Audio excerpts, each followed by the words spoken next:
The thief has stolen parts again? How am I... Oh, it's you! There have been a few unusual thefts in the dwelling over the past few days. The vagrants say that the parts they worked so hard to obtain have completely vanished.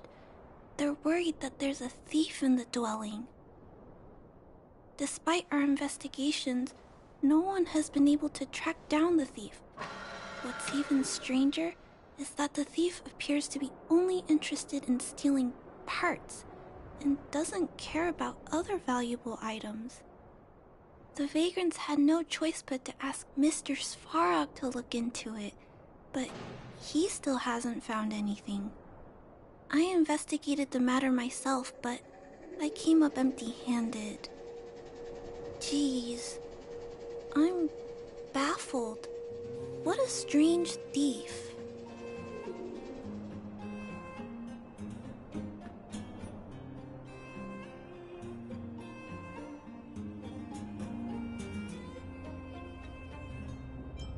Are you also here to look into this case? Perhaps if we work together, we can uncover some clues that I missed. Oh, I heard the vagrants on patrol last night ran across the thief again, but I haven't had time to look into it. Should we go ask them?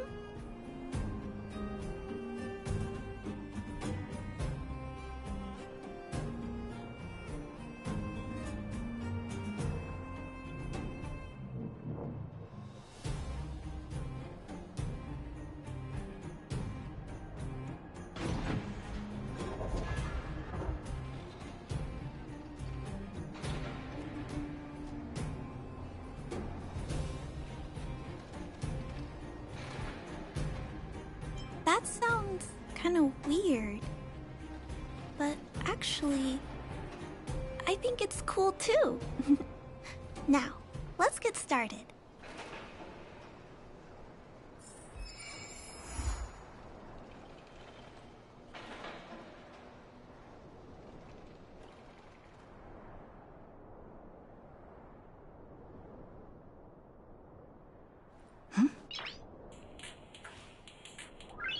Nice.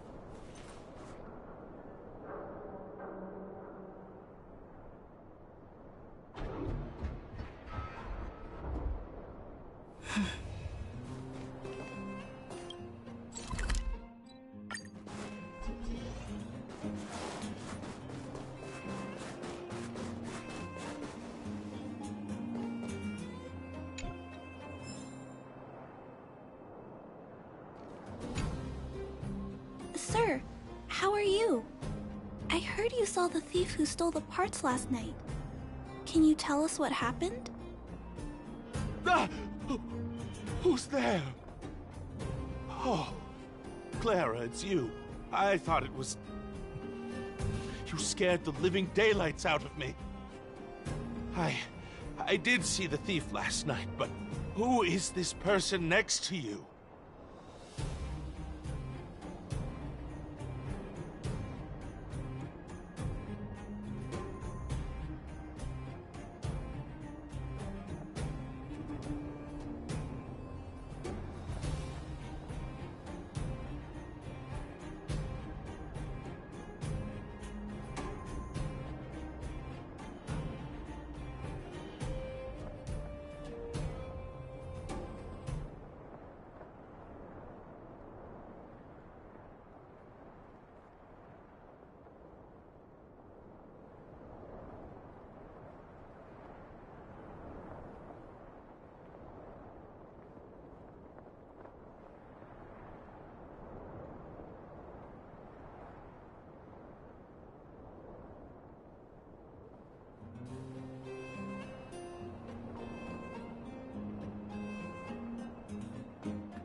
Trailblazer? Oh, I know. You're the outsider who's made a name for themselves around town, right? Oh, wow. I feel way better knowing that a big shot like you is here to catch the thief. Hold on. I'll explain what happened last night. Just let me gather my thoughts first. Okay, so, last night I was on patrol when I bumped into the thief stealing the parts. Then I just...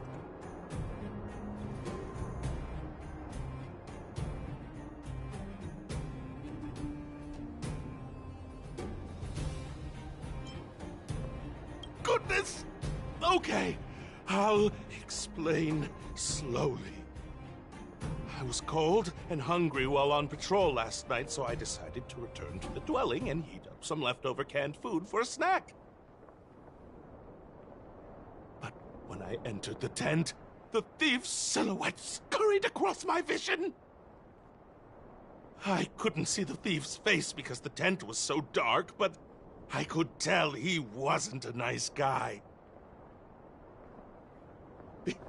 Because when he turned to flee, he swung a knife right across my face. In that moment, I really thought I was going to die. I could feel the blades chill on my cheeks and smell its rusty scent. The weapon that fella had was definitely a metal one. That's the only thing I'm certain of. Also, I saw the outline of him in the dark. The fella's head was absolutely square! Yes, you heard me, square! Can you believe that? Someone with a square head? It was truly terrifying!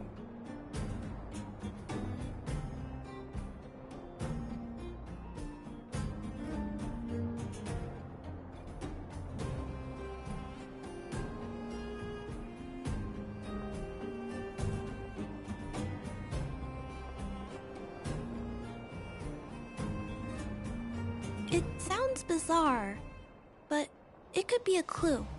I'll jot it down. Sir, please take a deep breath. So, the thief was armed with a metal weapon and had a, square head, correct? Yes! That's correct! I'm struggling to make sense of these clues. Do you have any thoughts?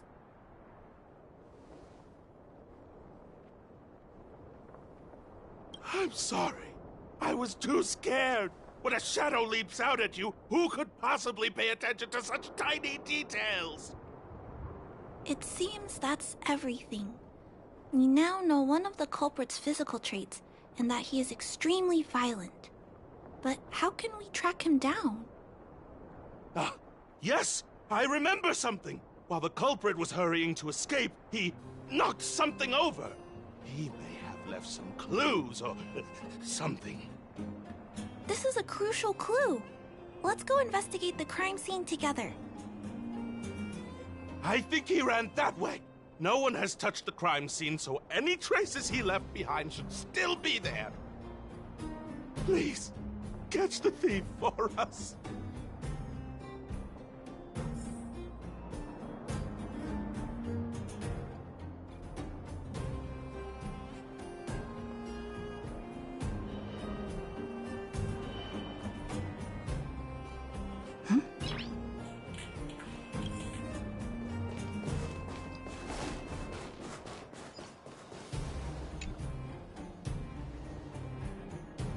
Take a look at these marks.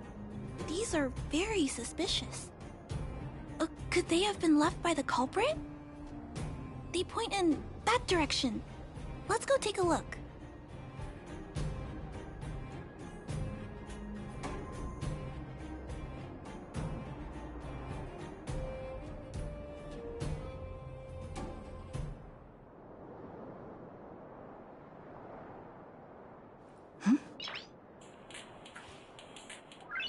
Nice.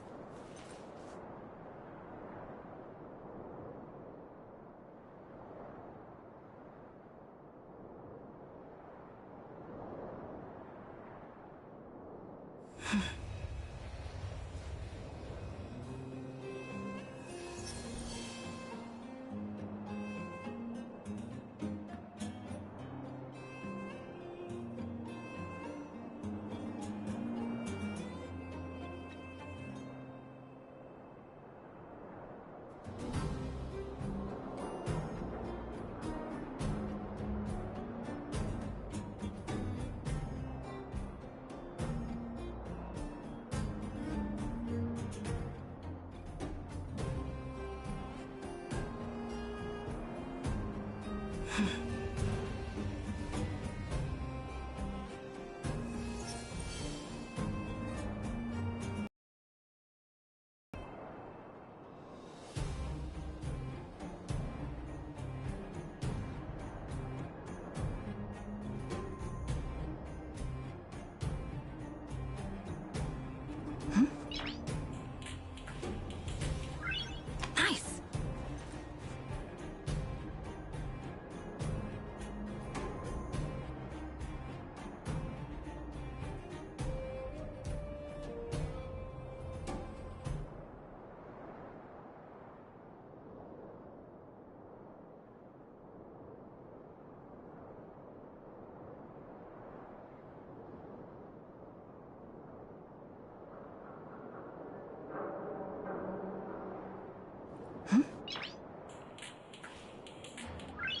Nice.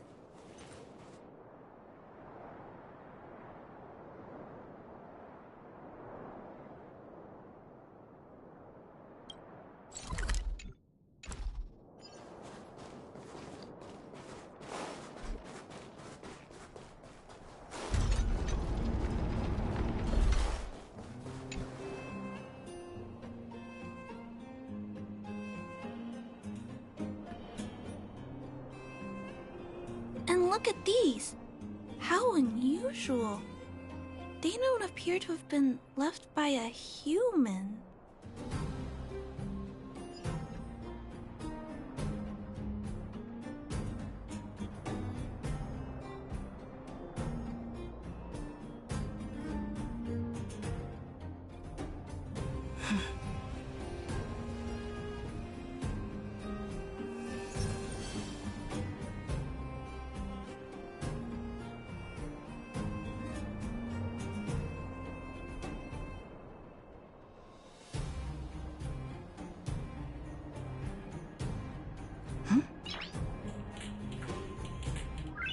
Nice!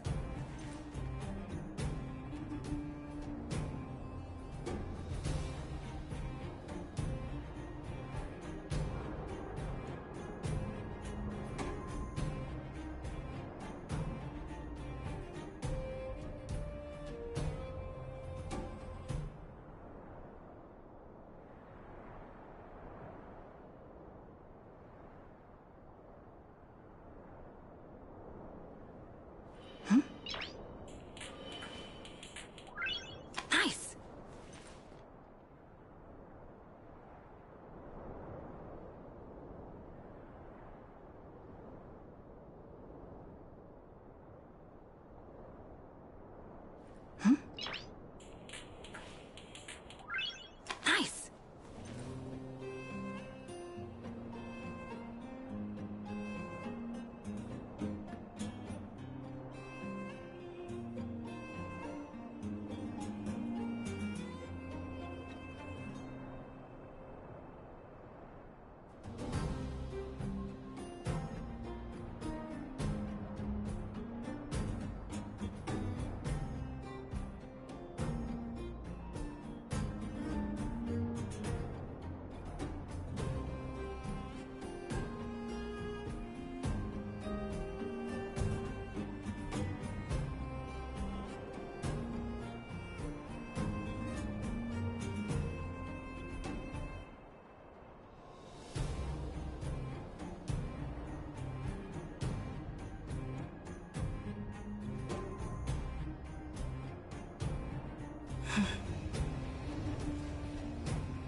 The tracks stop here.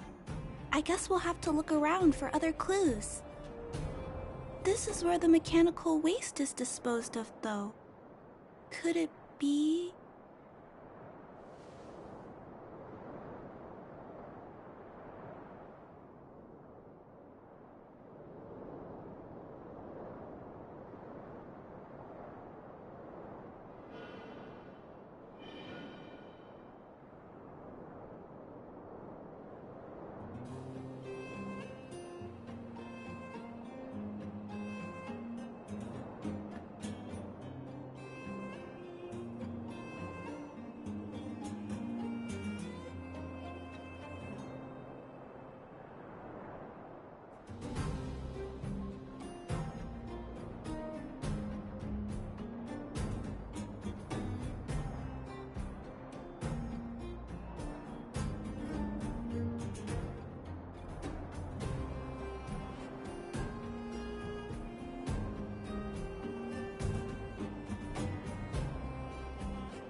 I don't think the culprit actually likes waste heaps.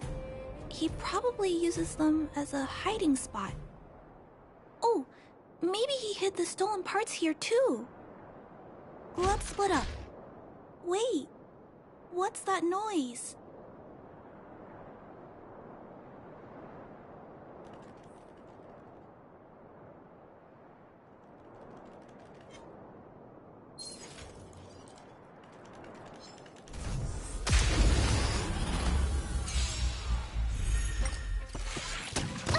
Feeling spiffy?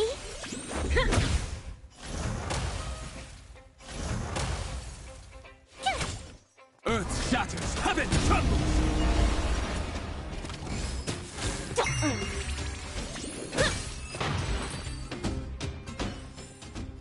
Reach the end of the story in your own way.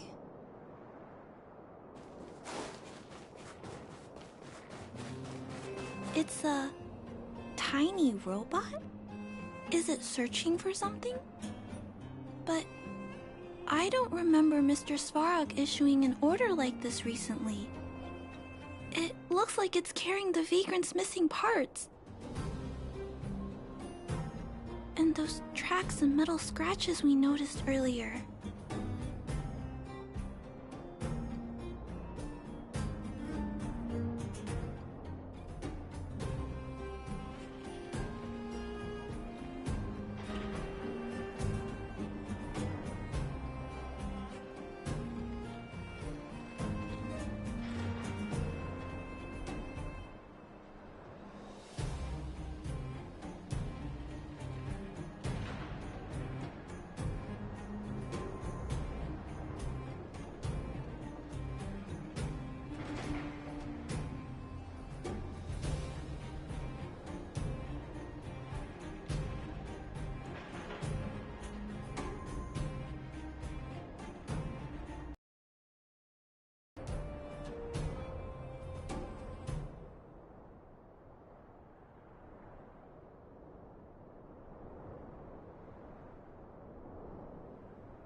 It appears we're thinking the same thing.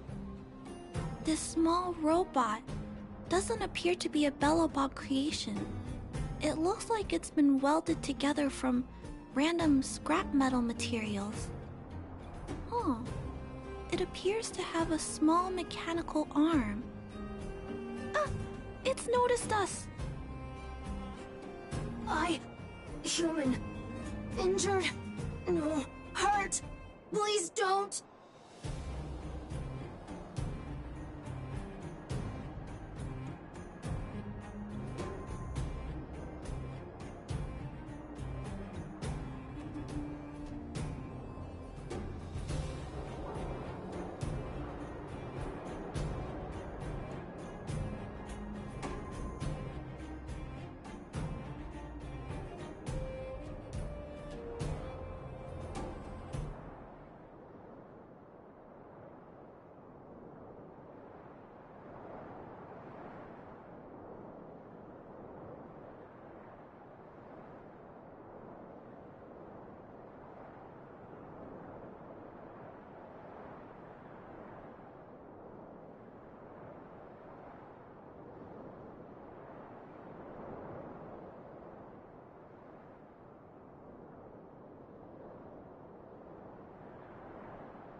I don't understand what it's saying, but it doesn't appear to be trying to flee or attack us. It appears to be trying to say something. Human, please, don't hurt. Is it trying to say, please don't hurt me, humans? Human parts. Rivet. Need. Repair. Need. Town. Parts. Need. Need. Need. Need. Hurt. Don't. It appears to have a malfunction, but I think I can understand it. It seems that it needs these parts, and it's begging us not to hurt it. I've never seen a robot with this kind of malfunction before. What happened to it?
Although the small robot appears to want to communicate, its speech is all scrambled.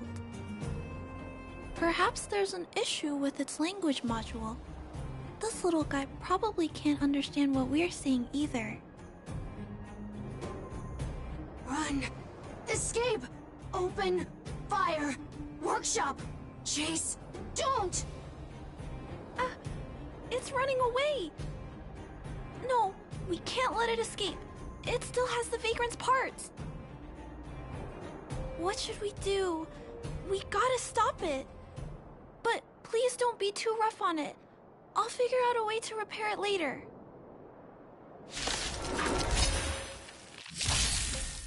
Hurt. Pain. No. Hurt. Don't. Pain. Suffer. Sorry. Parts. Sorry. Let's play for a while.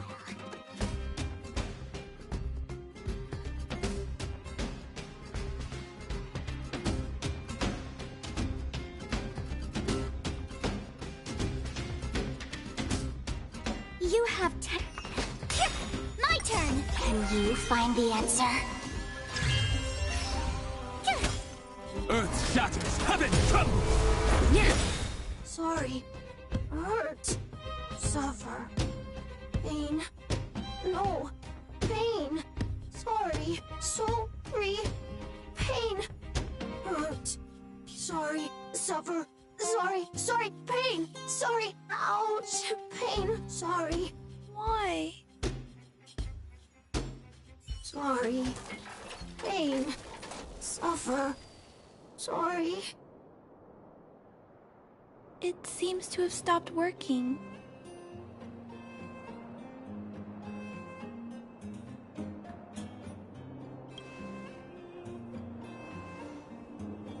Was it begging for mercy? I'm not sure what happened either. I feel bad about this. I guess we should return this little fella and the parts. I think I can... I'll repair it. And if I can't, I'll ask Mr. Svarog for help. He always knows what to do.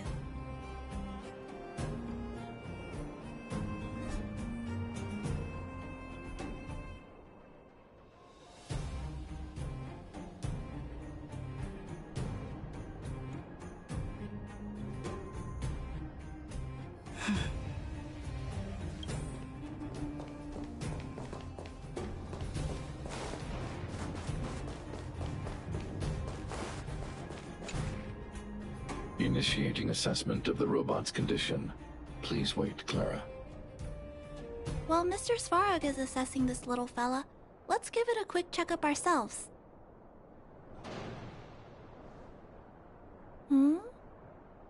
This paint job and these custom parts, and the way the parts are attached, it's all quite strange. But one thing is for certain, this little fella is not under remote control. He's operating entirely of his own accord. Its design is, well, unique. I've never seen a robot with a design like this before. It really seems like something that was thrown together rather quickly. Its creator most likely didn't consider whether the system would function properly or not. Is it a failed robot pet creation that has been abandoned? But if it's a pet, then why would it gather parts itself?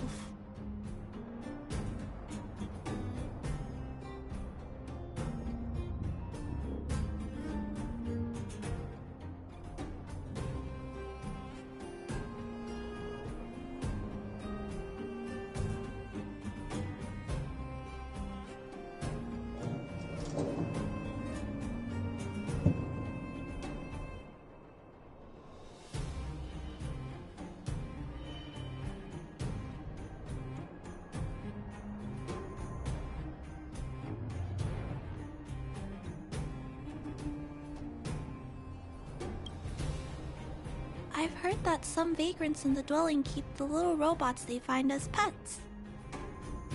Some vagrants also make modifications to their pets, which they call pet upgrades. Pets like that are pretty rare, but some of the folks who have them have formed a small community to share ideas. Some are interested in nurturing robots. Others force them into battle. If my memory serves me right, the parts this little fella stole were originally designed for that kind of pet upgrade.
The vagrants, or to be more accurate, the majority of the people in the underworld, regard robots as nothing more than tools. But I disagree. Robots have their own thoughts and feelings. It's great that you understand what I'm saying. I'm sorry. I just suddenly felt some strong emotions. Let's get back to work on repairing the small robot. This jack's placement is odd. The chip is buried deep inside. If you don't look closely enough, you won't even find it. Assessment of the robot's condition is complete. The shell damage is estimated to be 98.2%. The assessment concludes that a total recovery is impossible. It is recommended that the robot's external shell be removed and replaced, while keeping the outer circuitry and related transmission devices. You can always rely on Mr. Svarog to come up with a brilliant idea. So, I guess we'll have to go find a new robot shell to fix it, right?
not sure if anyone sells this kind of thing.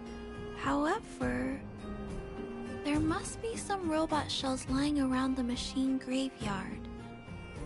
Everyone calls it a graveyard, but there are actually lots of useful parts buried there. I'm gonna return the parts to the vagrants first. Then I'll check on the little fella. Can I trust you to find a shell in the machine graveyard, big sister? Really? You could have what it takes to be a prospector. Then, I'll entrust this task to you, big sister. Look for Toby at the front entrance. His appearance is crude, but he's the robot most familiar with the machine graveyard. Just follow Toby.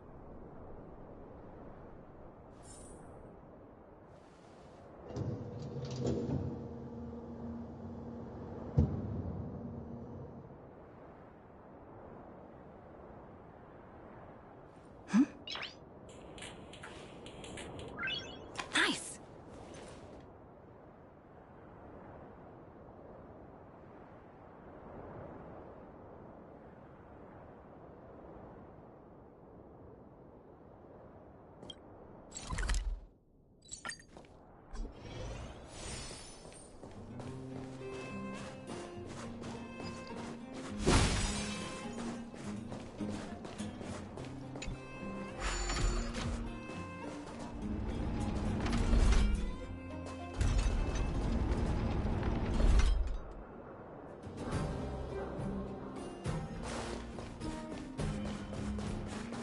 Hello, guests of Miss Clara. Please do as you wish. It's my honor to serve you.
Miss Clara has assigned me the task of planning your sightseeing route in the machine graveyard. I will guide you down the path.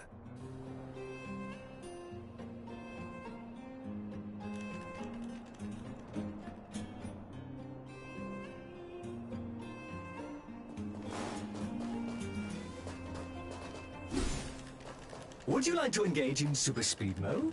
If so, please confirm by spinning counterclockwise 10 times, then clockwise by 270 degrees.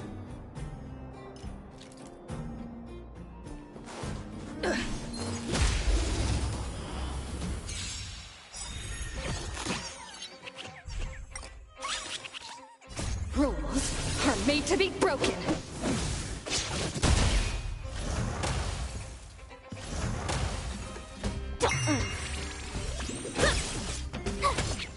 Mountains move, dragon fly! You can't run! Watch this awesome move! Feeling spiffy? Earth shatters, heaven trembles! Soaring above the lands, this is permanence!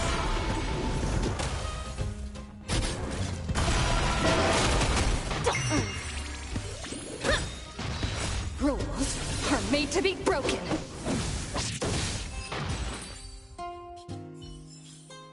Reach the end of the story in your own way.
Feeling spiffy? Can you find the answer?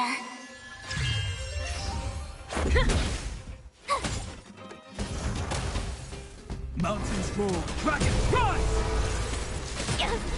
Try that again. Ouch, ouch, ouch! You can't run!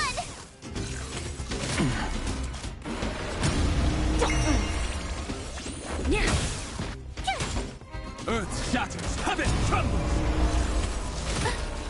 Try that again. Watch this awesome move! Feeling spiffy?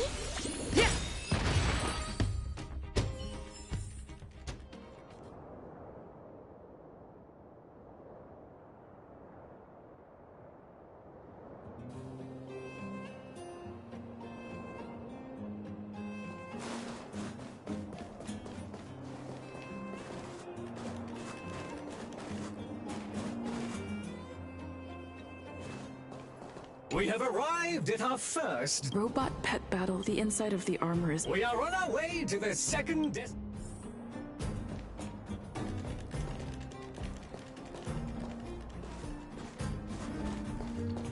Caution! You have exceeded the speed limit. Please obey Bellabog. Rules are made to be broken.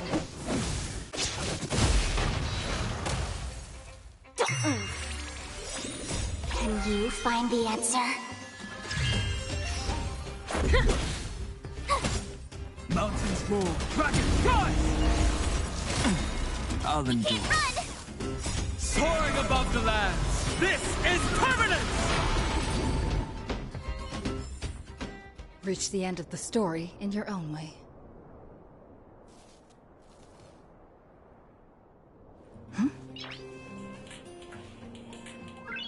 nice.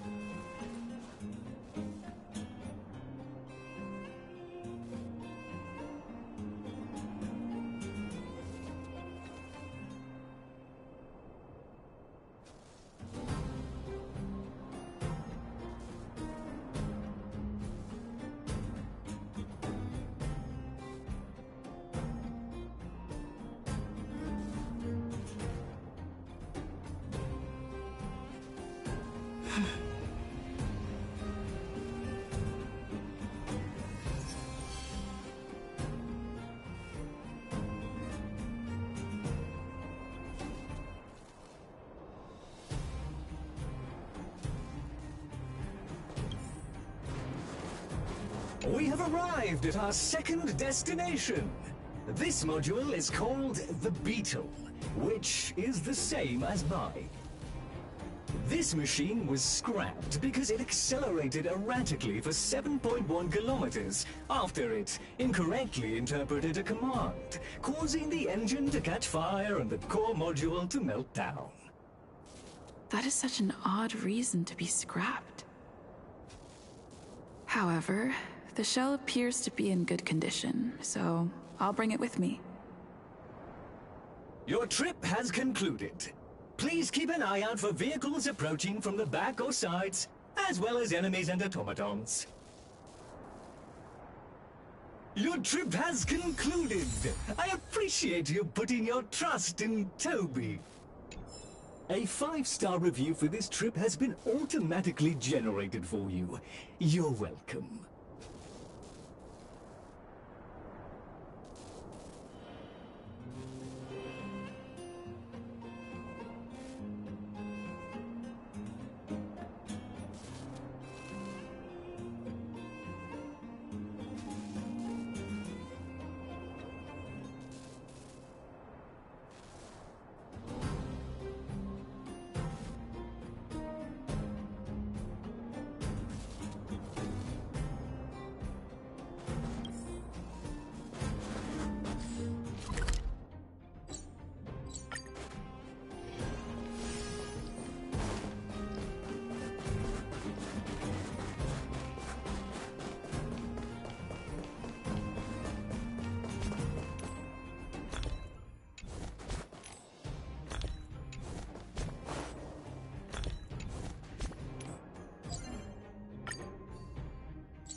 Clara, it's time for a break. You shouldn't repair machines when you have negative emotions. It's bad for your physical and mental health. Don't worry, Mr. Svarog. I'm fine. Oh, you're back already. How did it go? Did Toby help you find a shell? This shell... It doesn't appear to be the same design as this little fella's. But it shouldn't matter.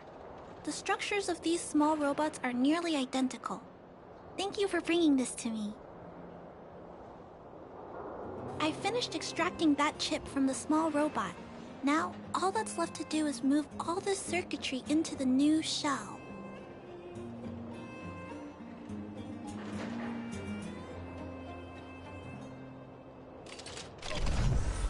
Although its appearance has changed a lot, I think we did a good job.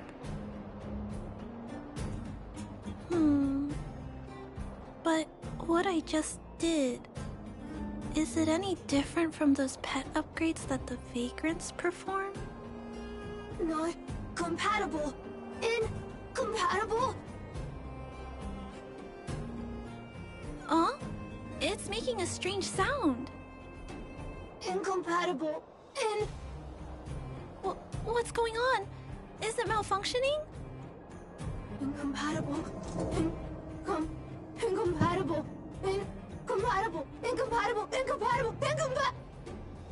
Risk level high. Clara, get away now. Big sister, watch out! It's out of control!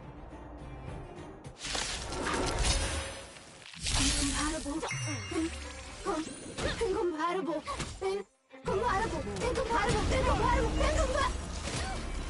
You can't run! Feeling spiffy? Earth shatters, heaven trembles!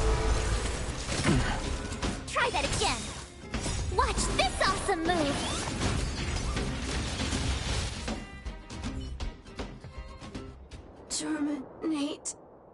Terminate. That was close. Fortunately, Mr. Svarog and Big Sister acted fast. Why did the little fella... Was there a compatibility issue? Troubleshooting. Assessment.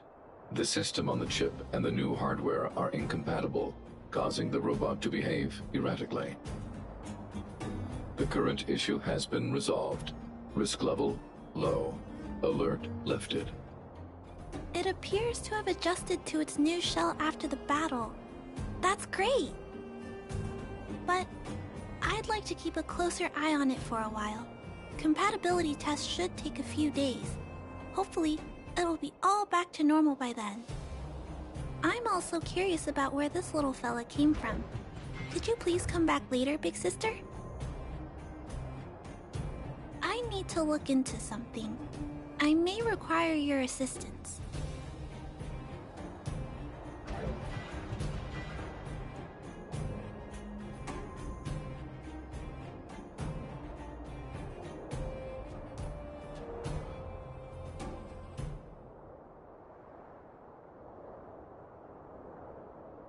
Thank you, Big Sister. I'll text you when this little fella is fixed. Mr. Svarog, I'd like to give this little fella a name. Any ideas for a good name? Accessing name database. Search results. Abby, Abigail, Ada, Addison. I should come back to Clara later.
Nice.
Nice.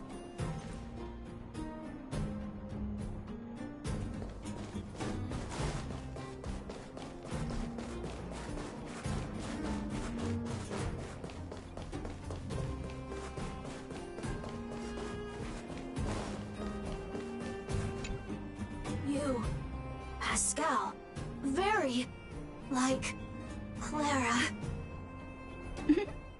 Good boy, Pascal. Based on the information gathered, it is recommended that Pascal's data be formatted and integrated into the base network so that he doesn't threaten the property or safety of the camp's residents. I know this is the most sensible option, but Pascal...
Welcome, outsider. Thanks to Clara's hard work, the repairs were completed successfully. Yes, the little little fella is alive and well again. It's just that some parts aren't completely back to normal yet.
Yes, Mr. Svarg and I spent a long time coming up with a suitable name. You, Pascal. Good. I am called Name. Oh, look, Pascal is greeting you. It's just, his speech is still a little confusing. The examination conducted earlier revealed that the information stored in this robot's core module is incompatible with the new hardware. Furthermore, many defective networks were detected in the core module. A significant amount of muddled information with unknown content was discovered during a deep scan. Simply put, Pascal's brain is filled with junk information of unknown origin. This junk, along with hardware that's incompatible with his core, caused him to lose his ability to communicate. Fortunately, apart from the language module, Pascal is still functioning properly. However, the robot still has a 44.7% chance of malfunctioning. It's recommended that Pascal's data be formatted and integrated into the base network. Mr. Svarog, I understand, but I think Pascal is different. He possesses a quality that other small robots don't have. In some ways, I believe he's similar to Mr. Svarog. I can't overlook this unique quality. Mr. Svarog, could you give me a little more time? I want to investigate this further. If we don't find anything, you can integrate Pascal into the network. Understood, Clara. I respect your wish. In the meantime, I'll make sure that this robot doesn't endanger other people or property. I'd like to recap what I discussed with Mr. Svarog earlier. Let's begin by doing exactly what we did before. Find a new shell, put Pascal's core in it, and see if the hardware is compatible. According to the analysis, Pascal's original hardware was a direwolf or grizzly model. If we can put its core into the appropriate shell, there's an 87.3% chance that its language module will return to normal. There are all kinds of abandoned robots in the machine graveyard. Let's go take a look.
It's the same old place.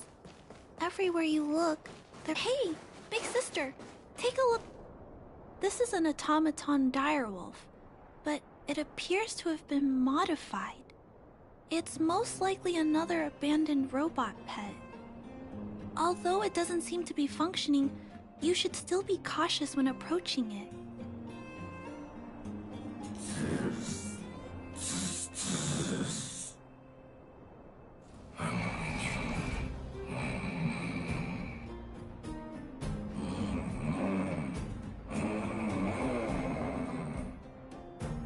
Oh no, it's still active.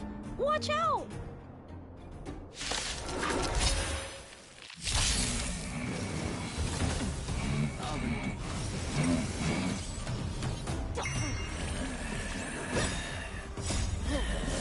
Made to be broken. This big fella is completely out of control. Let's quiet him down. Try that again. Feeling spiffy? Can you find the answer? Mountains roar, dragons rise! Soaring above the lands, this is permanence! You're annoying!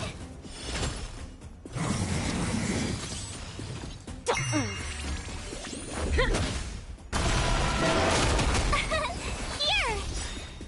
Watch this awesome move!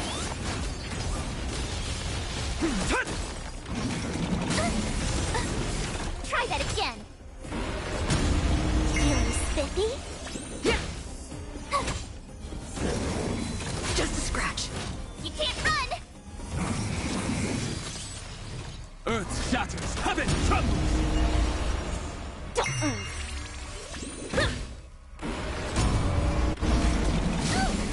You're annoying! Mountains roar, dragons rise! Feeling spiffy?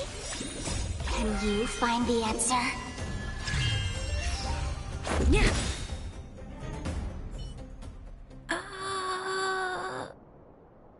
Here it is. This is the core. I'll pack it up and take it with us. Then all that's left is to drag the shell back.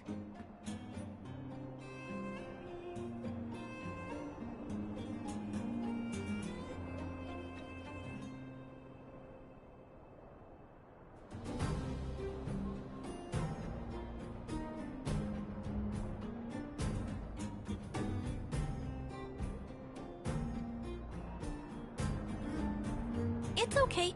I'm strong too. I'll tuck the core in a little tighter so it doesn't fall out.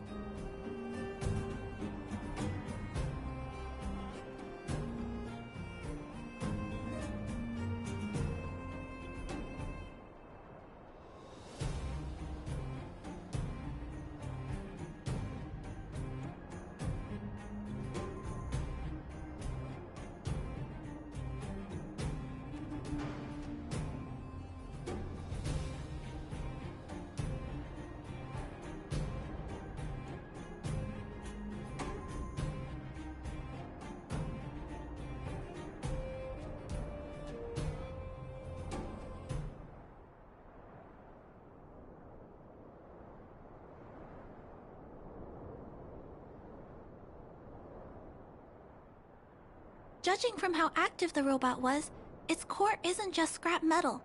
It should be repairable. I can't let any robot go to waste if it can be repaired. So, I'm going to try to fix them all.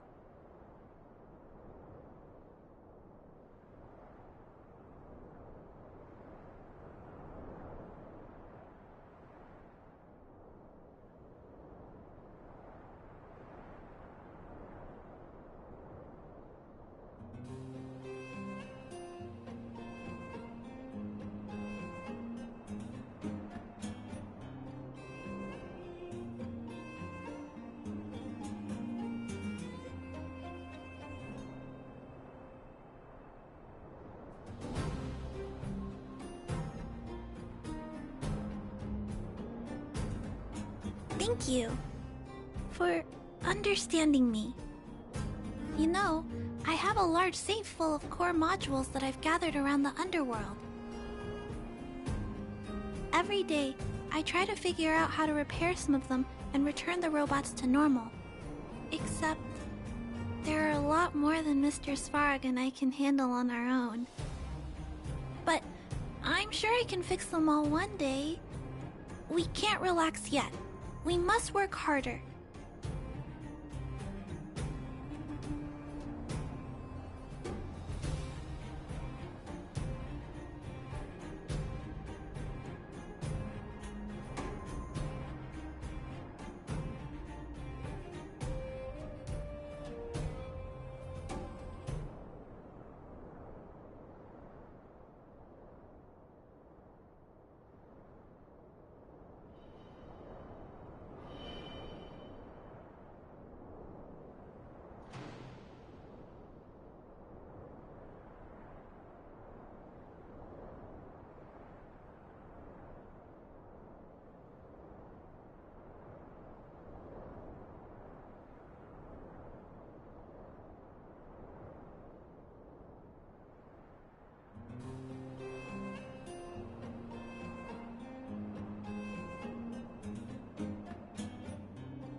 Thank you.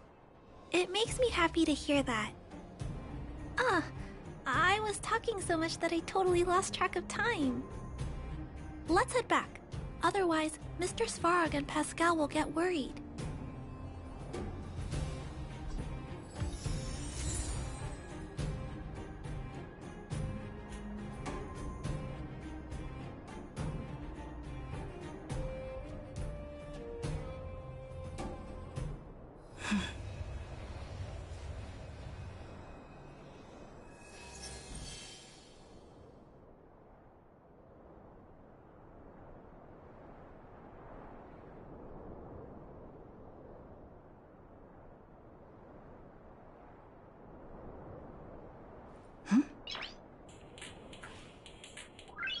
Nice!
Nice!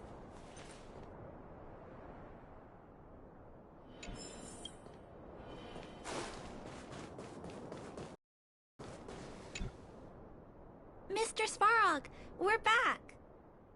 Welcome back. Return. Clara. Rivet. Failure?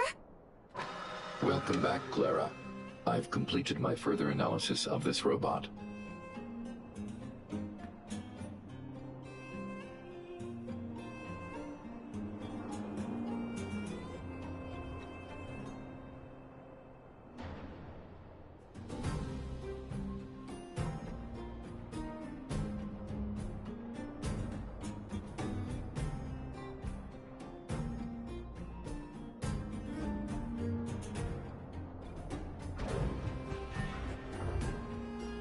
Conclusion. It is impossible to determine the time of manufacture, purpose, and ownership of this robot. During my analysis, I extracted the robot's serial number and searched for it in the Underworld's automaton database. According to my search, there are 32 automatons with the same serial number as this one. Even after eliminating the scrapped ones, 3 automatons still match the keyword description. Failure. 3. Back. Rivet 1. Failure?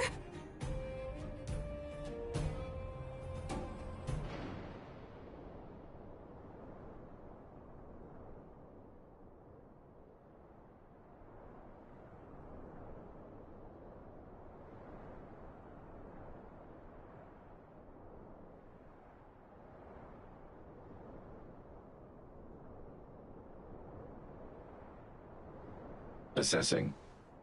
Assessment complete. Conclusion. Search results cannot be narrowed down any further. The 3 automatons that match the keyword descriptions are located in Multamerville, Rivet Town, and Forge Town. All 3 of these mining towns have been abandoned, and no automatons have been discovered in these 3 sites recently. It appears that the trail has gone cold yet again. Tempering. Back to Rivet! Fire! Pascal is becoming increasingly unstable. We should change his shell.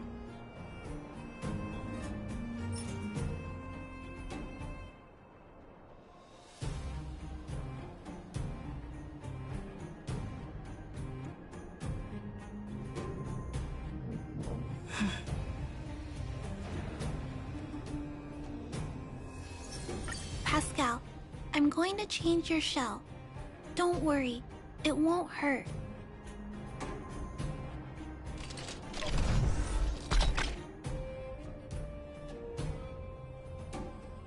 Back to Rivet! Return. Waiting. Continue. Repair. Waiting. Failure. Waiting. Still not functioning properly? What's wrong, Pascal? Watch out, Clara. Failure.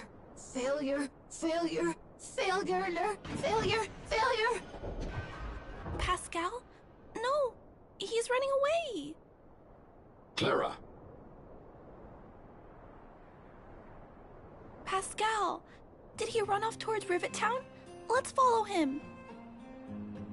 No, Clara. Just leave it to me. I'll order the robots to pursue this one. No, Mr. Svarog! Please, don't. Please leave Pascal to me. It was my decision to keep him in the first place, so I must take full responsibility. I'm certain Pascal won't do anything to harm anyone. But if something goes wrong... Please let me handle this myself. Please, Mr. Svarog.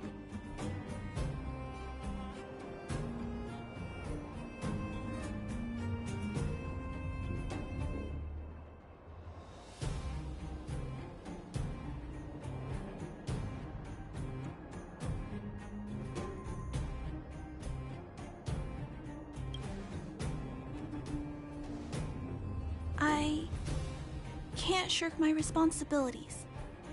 I'll do it. I'm certain Pascal would never do anything to harm anyone.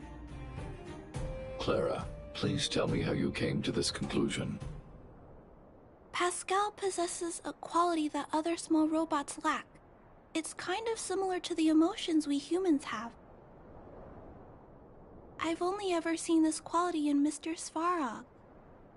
I feel a warmth from these emotions. I feel drawn to this quality and try to respond back in my own way. But I'm also aware that not all emotions in this world are positive. If there are too many negative emotions that go unchecked, then someone needs to step in and stop them. The only things that can stop such negative emotions are rationality and responsibility. This is a valuable lesson I've learned from Mr. Svarog. Mr. Svarog, I want to help Pascal overcome those negative emotions. I want to take on this responsibility. That way, I won't have to hide behind Mr. Svarog anymore. I understand, Clara. I support your decision. I won't intervene unless the situation risks spinning out of control. Thank you, Mr. Svarog. So, let's go.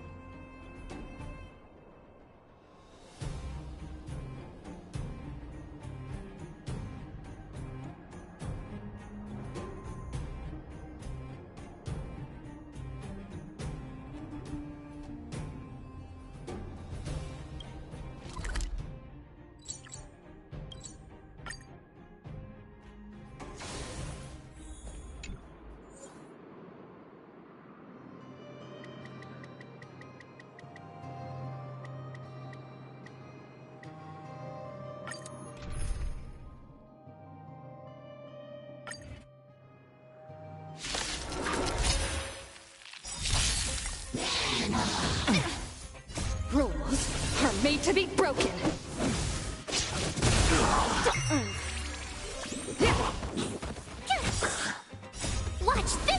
awesome move! Mountains roar, dragon rise! Try that again! Soaring above the lands, this is permanent!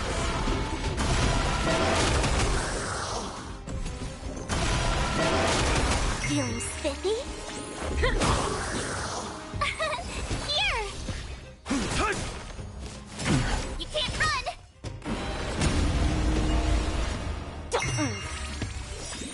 Can you find the answer?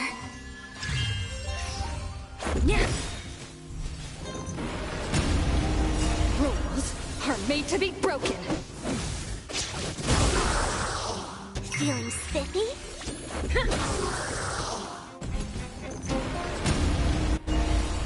You're annoying! Earth shatters, heaven trembles!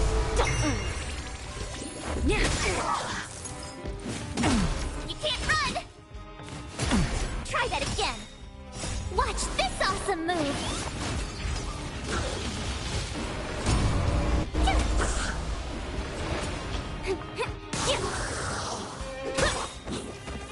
Rules are made to be broken.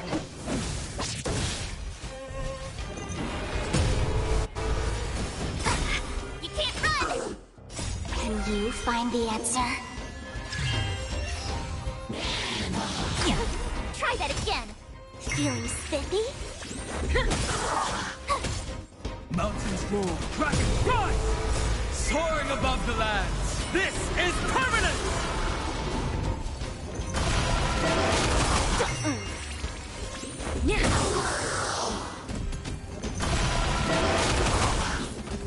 Rules are made to be broken. Feeling spiffy?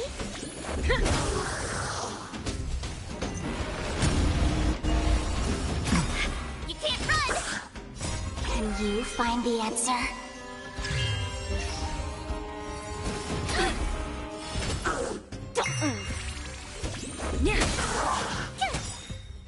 Watch this awesome move!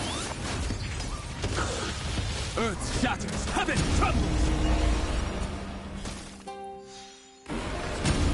Feeling spiffy?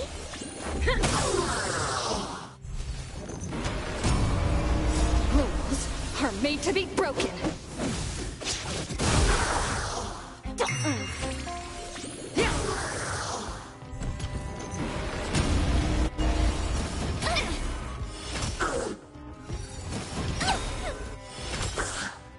Can you find the answer?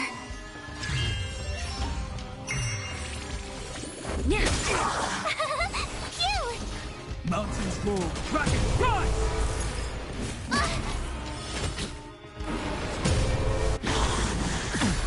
Try that again!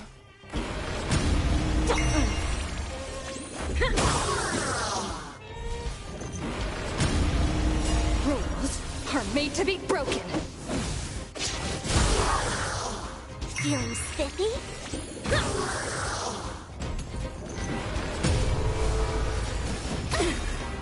Watch this awesome move!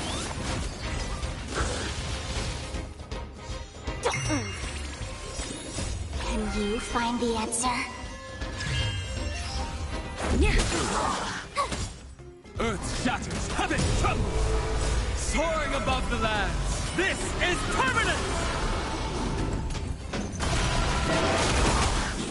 Feeling spiffy?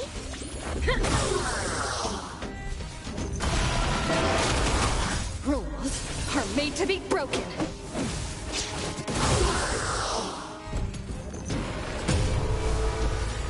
Just a scratch. You can't run! Try that again! Mountains roar, dragon rise! You can't run! Try that again! Feeling spiffy? Just a scratch. Rules are made to be broken.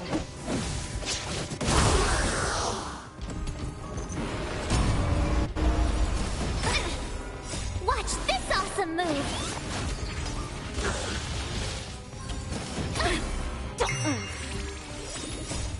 you find the answer? Earth shatters, heaven trembles!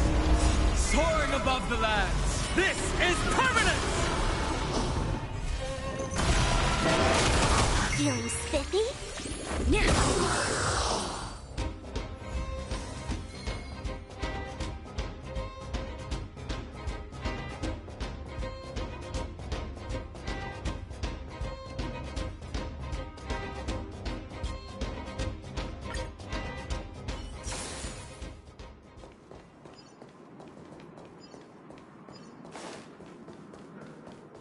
Look, Pascal's over there. Pascal, who did this to you? Pain.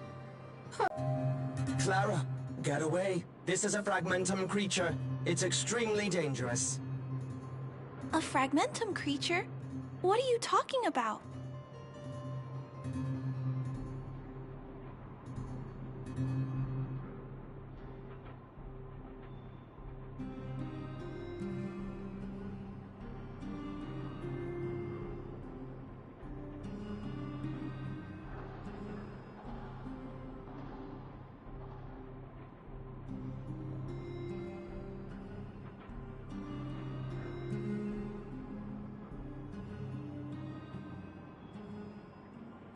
How is that possible?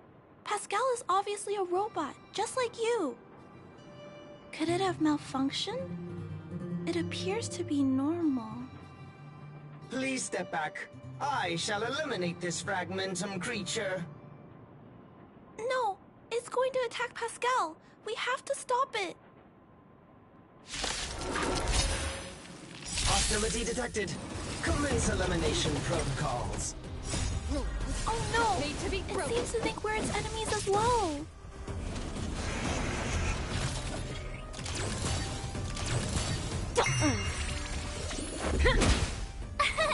Here!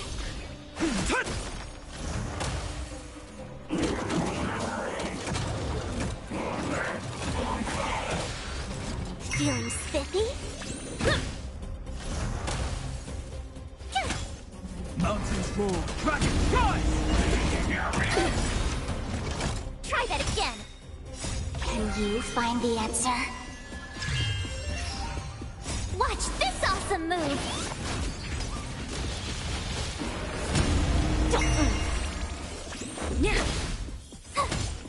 Earth shatters, heaven trembles! Soaring above the lands, this is permanence! Feeling spiffy? Rules are made to be broken. Phew! You can't run!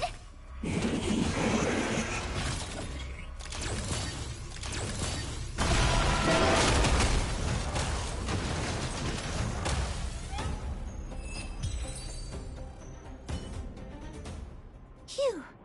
Luckily, the patrol robot and Pascal's cores are still intact. The big fella's shell is only slightly dented. Thank you for your help. The only thing that puzzles me is why the big fella mistook Pascal for a fragmentum creature. I can't figure it out.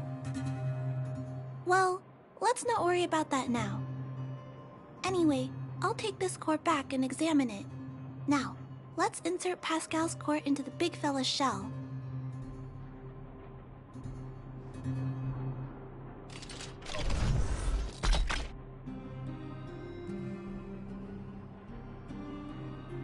Language module. Connect. Connecting. Connection. Complete. Testing. Verifying. All modules working. Connected. Welcome back, everyone. Finally. Pascal has been waiting. Pascal, you're back to normal.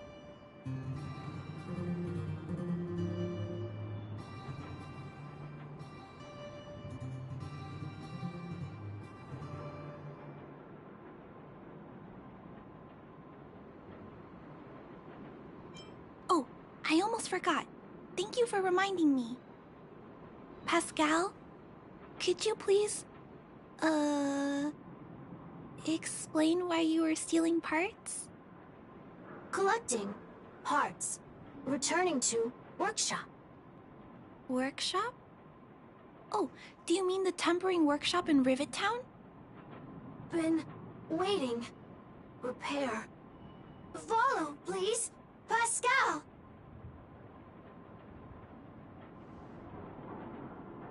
Ah, Pascal ran off. He went in that direction.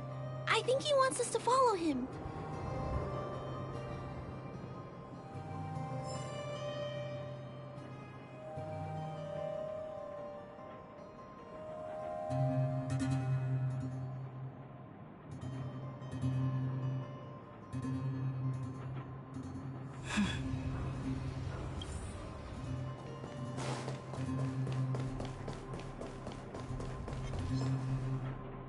I think this place used to be a restaurant. One time, I found a bunch of canned food here. The vagrants in the camp were so happy. However, I've always wondered, the light here, why is it still on? This place has clearly been abandoned for a long time. Also, there's dust all over the place, but none of the equipment appears to be deteriorating.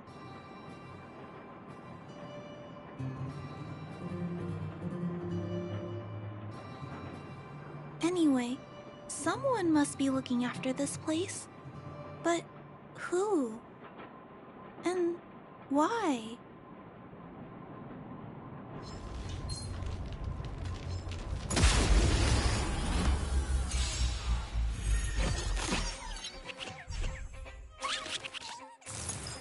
I need to be better.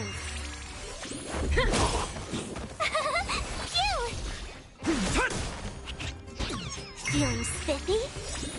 Can you find the answer?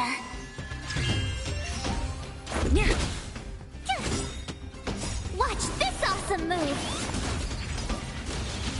Earth shatters, heaven trembles!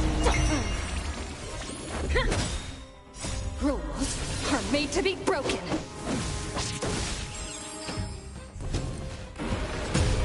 Feeling spiffy?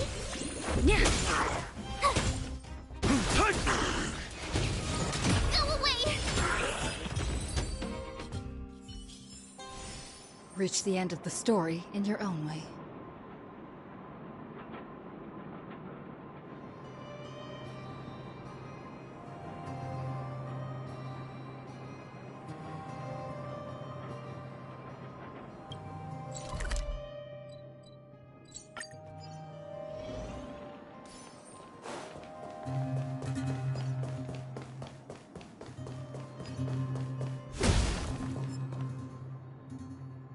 Clara, welcome back, Rivet Town. Look, isn't it shiny? Job, Pascal, done, nice. Huh? Could it be? Pascal has been repairing this abandoned town? Pascal, repair, indeed. Waiting, been everyone.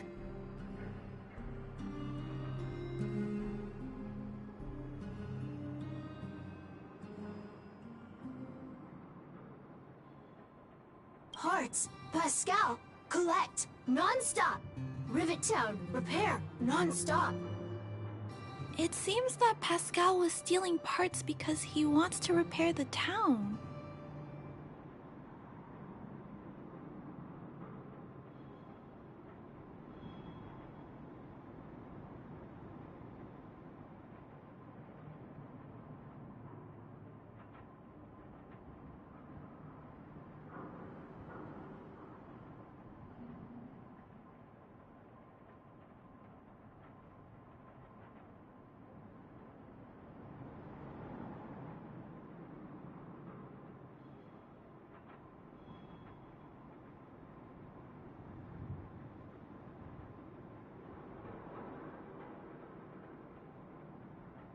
Waiting, everyone, Pascal, non-stop. Leave, everyone, come back one day. Has Pascal been waiting for Rivet Town's evacuated residents to return?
Repair. Been every day. Pascal, use, can, everyone return! Pascal has been looking after the town so that everyone can go back to their previous lives when they return.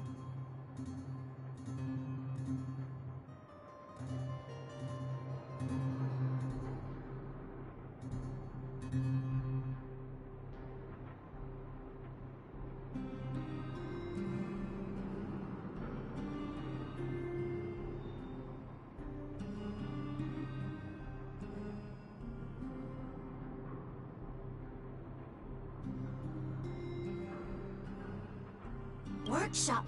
Tempering. Here. Base. Pascal. Secret. Parts. Store. Enemies. Not here. Place. Safe. Scared. No need, everybody. Ah! This appears to be the secret base where Pascal keeps the parts. Although we now know why he took them, there are still many unanswered questions. For example...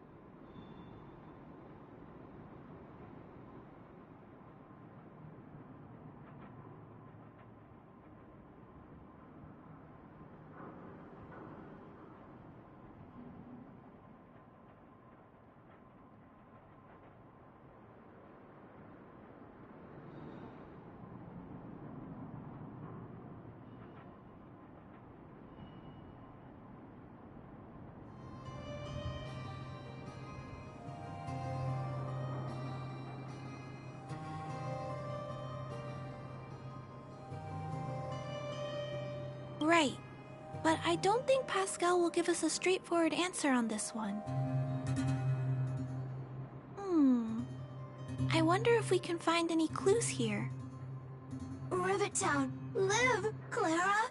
Tour. Feel free, please.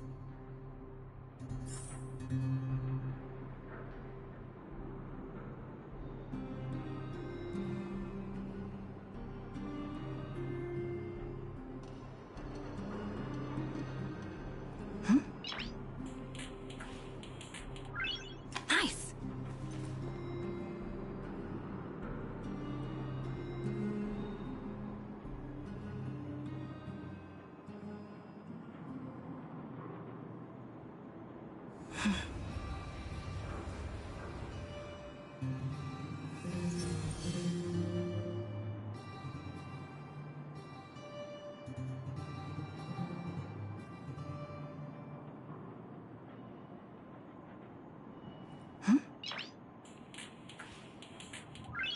Nice!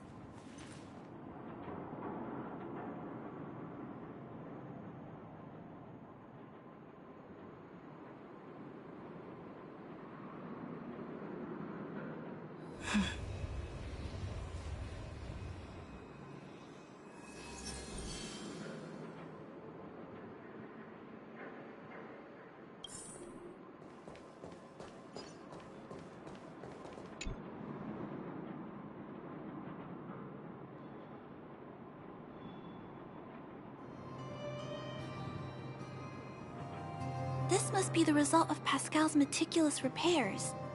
But the little fella doesn't really need the monitor, does he? Hey, those look like handprints on the side of the cabinet. Human handprints. Could this monitor have been recently used by someone?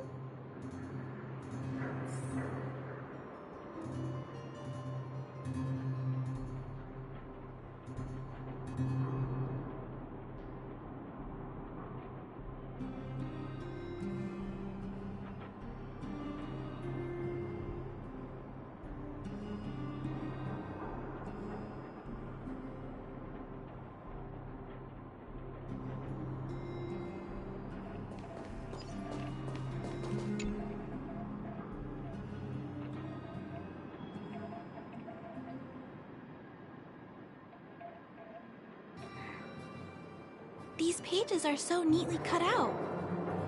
Oh, and they smell like geomarrow fuel. Collected the pages and put them together.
Huh? What's this? A diary? Wow, such neat handwriting. No, wait a minute. I think this was printed onto the cover. Could it be Pascal's?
Pascal.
So that's what happened. Let me think. How about we go over Pascal's whole story again, from the start?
That is correct. So, Pascal used to be a robot guardian of Rivet Town. Pascal's backup power was activated for some reason shortly after the residents were evacuated. It woke up to discover that the whole place had been abandoned, so it decided to collect parts, repair the town, and wait for everyone to return. However, for some reason, Pascal keeps getting attacked by his fellow robots because the automatons think he's a fragmentum creature.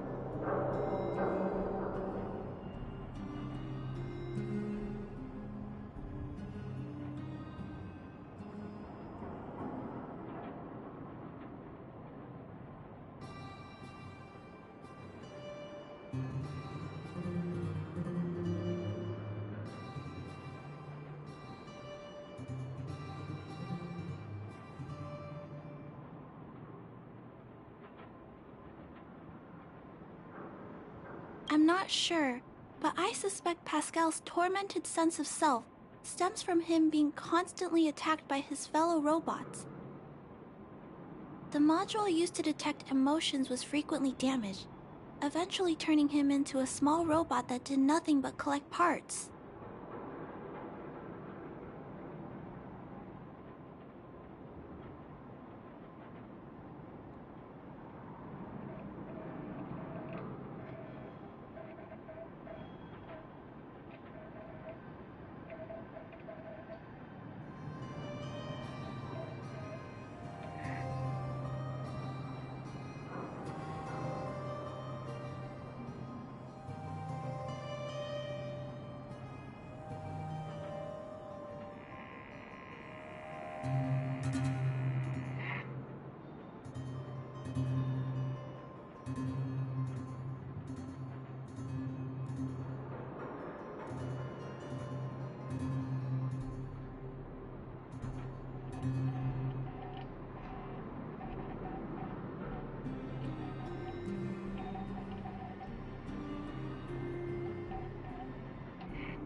At least, that's my theory. Still, that doesn't explain why Pascal is being treated as a fragmentum creature. Pascal, why do your peers keep rejecting you? Big sister, Clara, tour, enjoyable, is it? Pascal, collect parts, ready, continue. Or, wait, instruction, next. Pascal's consciousness does not appear to have returned to the level shown in the diary. Big sister, Clara, Rivet Town resident. Pascal, protect everybody. I see. Thank you so much, Pascal. You can stop gathering parts for the time being. Just stay here and wait for us to return and give you your next orders, alright? Pascal, affirmative. Be good. Wait. Let's go back to Mr. Svarog and talk about what to do next.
So, that's what happened, Mr. Svarog.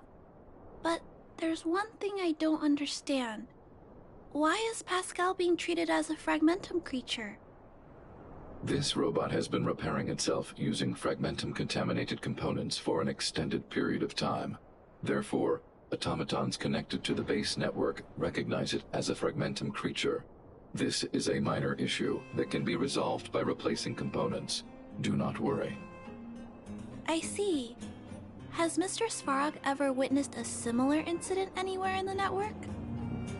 No. Network-connected automatons regularly clear out muddled information in their core modules.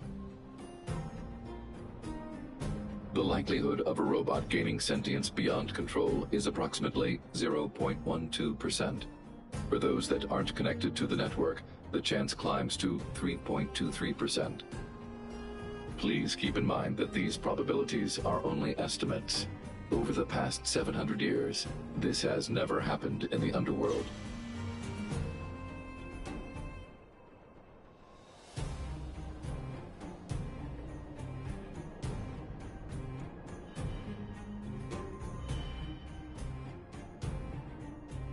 Actually, I do. Contrary to popular belief, improbable events that are easily disregarded frequently result in catastrophes.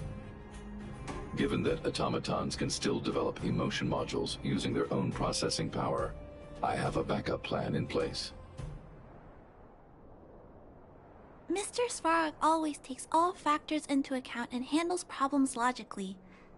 I can't do that myself yet. So, what should we do with Pascal? I will maintain the robot's core module and repair its hardware once it has been integrated into the base network. There is a greater than 97.2% chance that this robot will return to normal after the bad sectors and muddled information are removed. However,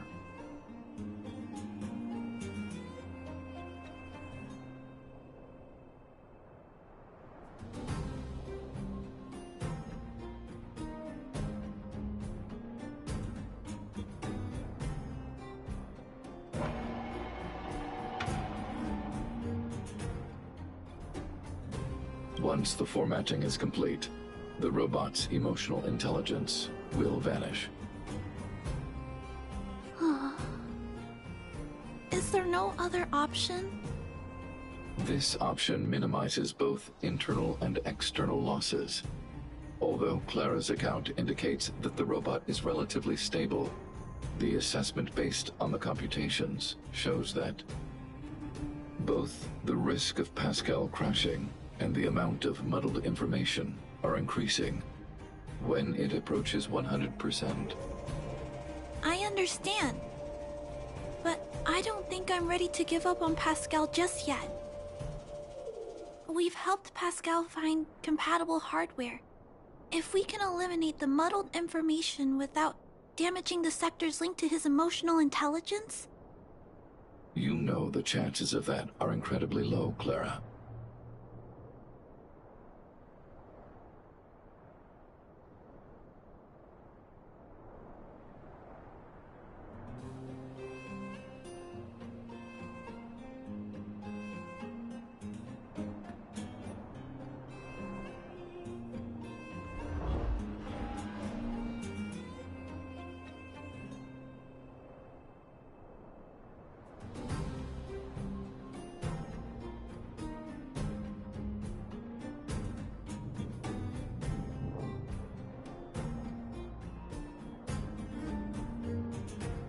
No, I can't just give up. There has to be another way. Maybe there's another way. We can install a lock in Pascal's core. Clear the redundant data and locate the core sectors that are still intact. Then we can install a new suite of operational programs. This suite of programs can regulate Pascal's behavior and prevent him from hurting people. With this method, we might be able to retain as much of Pascal's emotional intelligence as possible while keeping him out of trouble. If we can keep Pascal's emotional intelligence, I might be able to teach him to treat people with kindness. What do you think, Mr. Svarog? This procedure is theoretically viable, but there are risks. It will not eliminate the muddled information. Additionally, the newly installed programs may be later contaminated by it. In other words, because we cannot monitor the robot outside of the network, this approach can only guarantee Pascal's stability for a brief period of time. The probability of the robot crashing again is around... And if that happens, I'll do it again. And if it happens again, I'll go through the exact same steps. I'll guide him and fix him. No matter how many times it happens, I'll be there to help Pascal. But he will forget about you, Clara. He will repeatedly forget you, as well as all the emotions and memories he has previously accumulated. His limited storage capacity will eventually become completely overwritten by infinite copies of muddled information in an everlasting cycle. Clara, The challenge will be tougher than you can possibly imagine. Are you sure this is the path you want to take? There, Clara. There's no need to rush to a conclusion. The variable in Belobog's fate is still here. Perhaps she can suggest the best solution. Okay. I trust your judgment. We trust your decision.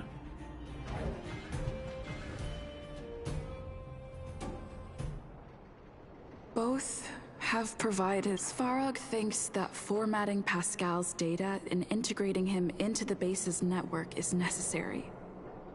But doing so will deprive Pascal of his special emotional intelligence. Although it may sound cruel, this approach best prevents Pascal from posing a threat.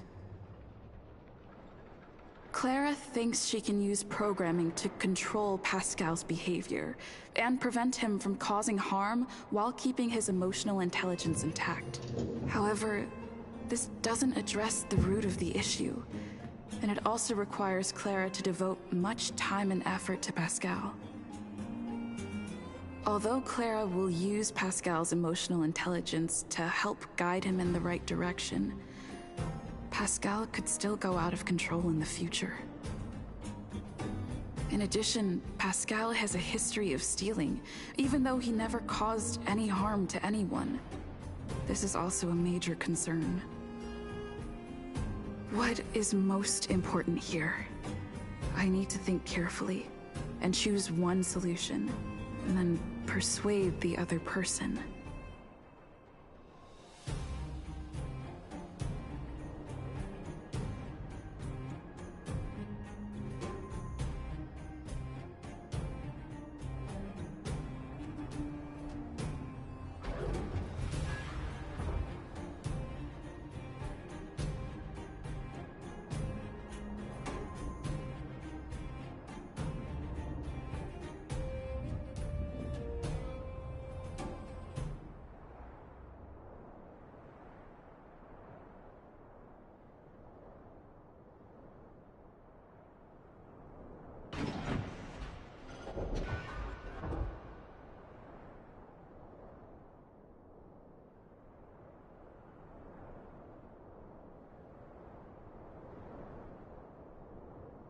Clara proposed that you should choose Outsider.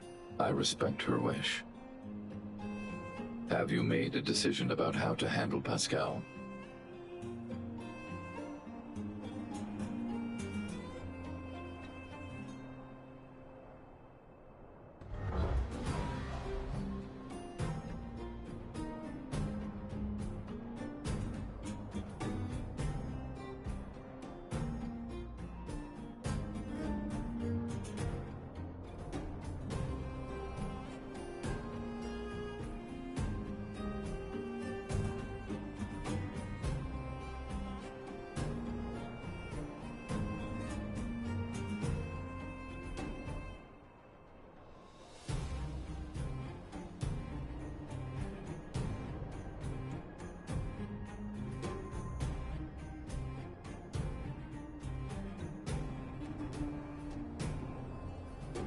I had anticipated this possibility. Tell me what you think.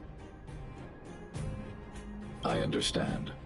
Over the past 700 years, there has never been an automaton that has developed emotional intelligence through its own computational power. Pascal is an intriguing subject worth researching. However, in my opinion, protecting humanity's safety and property is more important than research. Clara believes in you as a variable. Either way, your input will be taken into account. I'll keep gathering information and calculating new possibilities. Do you have any other insights, Outsider?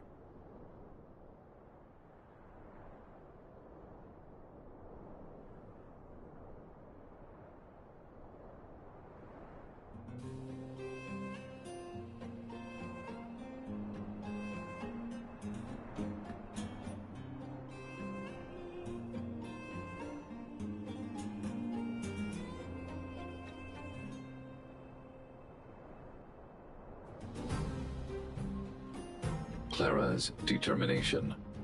This entry contains information that is difficult to quantify and may cause computational difficulties. Nonetheless, real experience has demonstrated that Clara's determination can often overcome all challenges. To ensure that Clara grows up well, I've always avoided overburdening her. But if Clara insists on taking on such responsibilities, then I have no right to object. There's no need to discuss this any further. If you insist on using Clara's solution, the Svarog base network will completely support you. My choice will have a direct impact on the outcome. I should mull it over.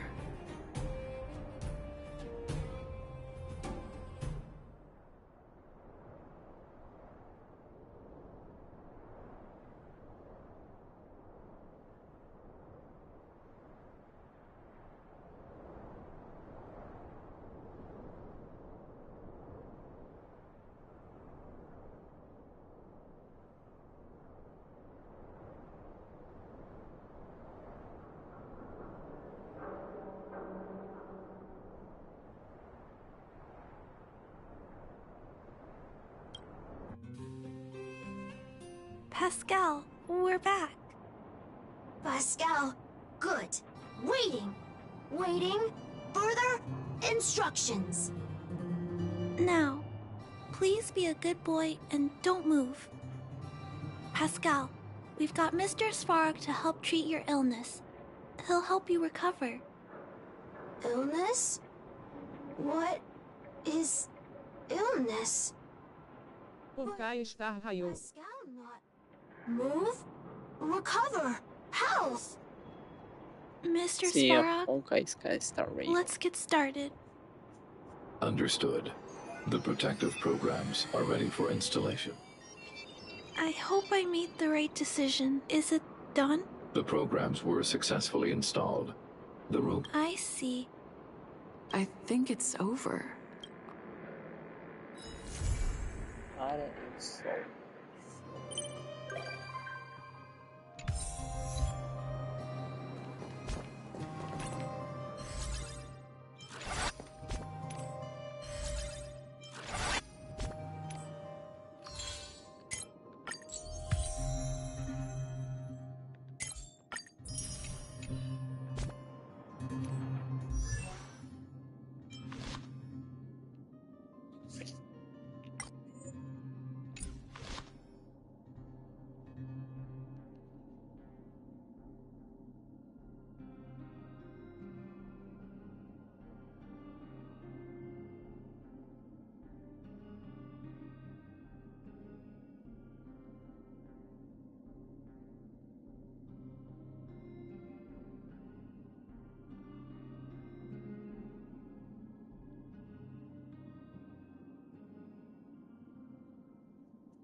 Você é novo no Honkai?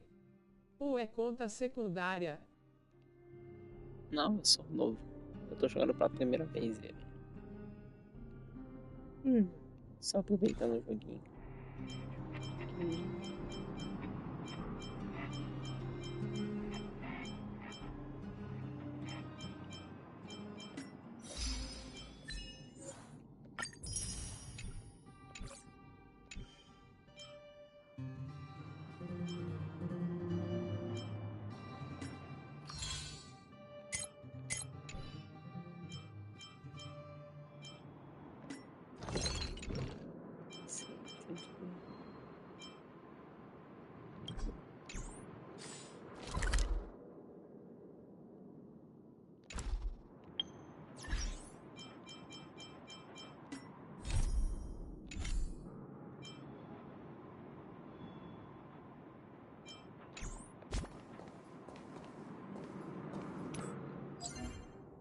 Ah, espero que esteja gostando, é maravilhoso.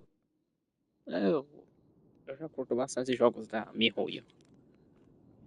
Eu zerei o Genshin, daí eu joguei o ZZZ, agora comecei o Honkai.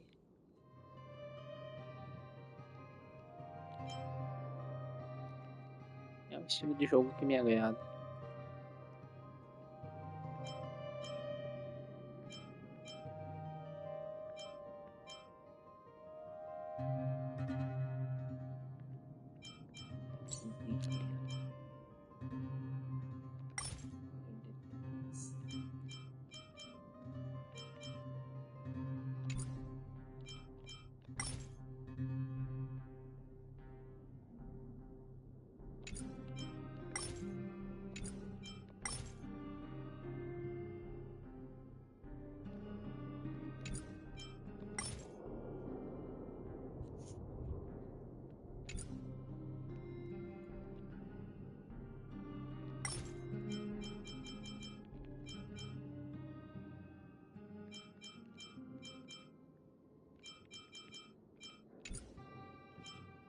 Haja cabeça pra jogar 3 gachas, só jogo Honkai e tá ótimo. Pra mim é tranquilo, eu jogo mais no 3 gachas, normalmente eu jogo aqui um pouco ali, depois eu jogo um pouco ali, algum jogo multiplayer com uns amigos ali. Um outro jogo que eu tô jogando, se pá, é o Arcanites. Tartaruga Ninja, que eu joguei com os meus amigos. God of War. Resident. E vários outros. E vou jogar algum Green Hell também.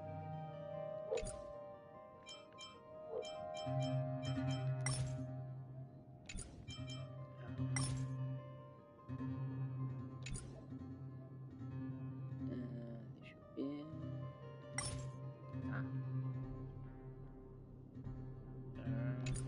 Esse aqui. Tá bom. A Blade. Esse aqui eu vou pegar esse aqui.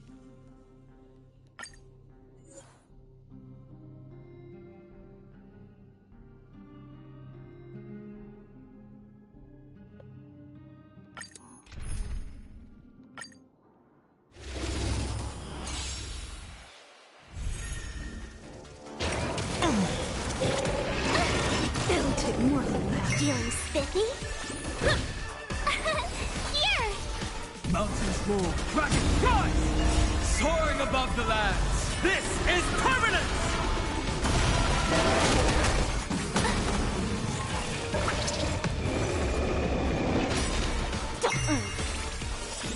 Can you find the answer?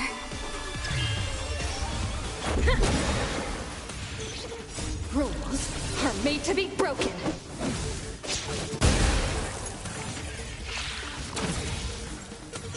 Earth shatters, heaven trembles!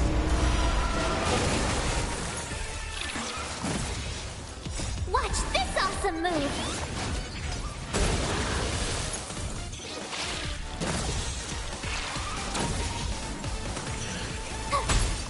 Feeling spiffy?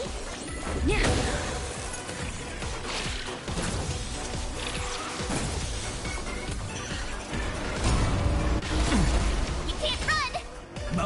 more. Dragon rise!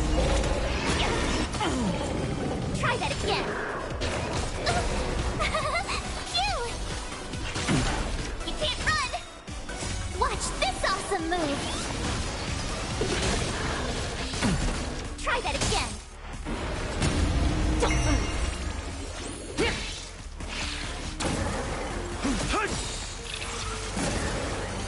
Soaring above the lands, this is permanent!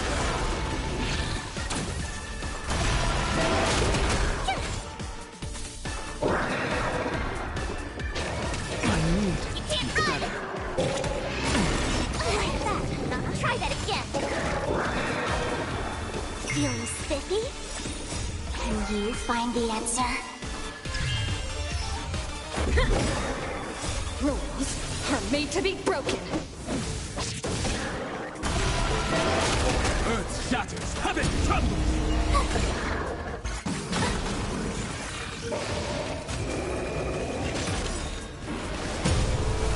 Watch this awesome move!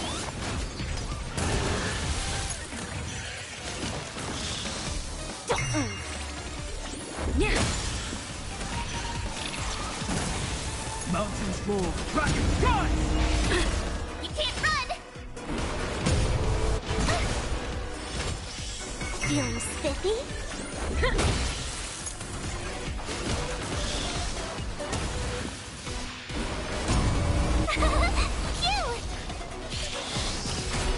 Ouch, ouch, ouch!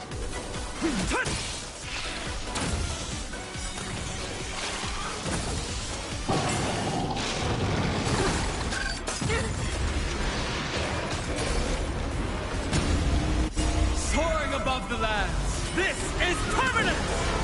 Don't move. Can you find the answer? Yeah.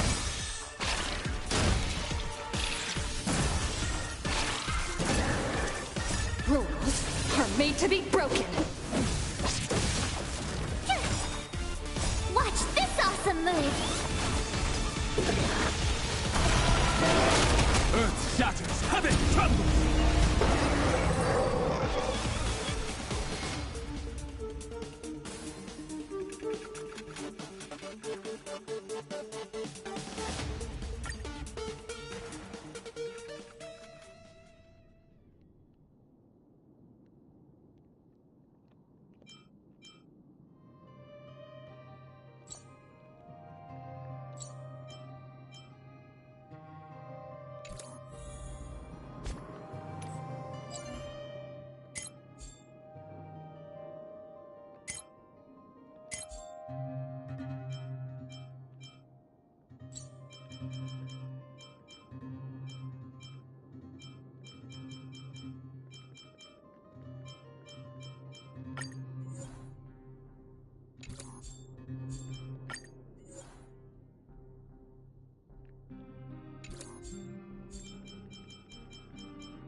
You have 10 seconds.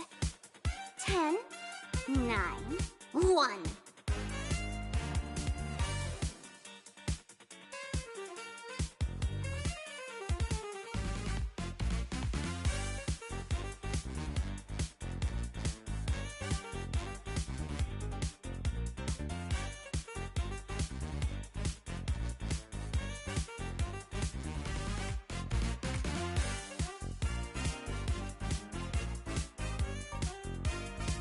Feeling spiffy? Here!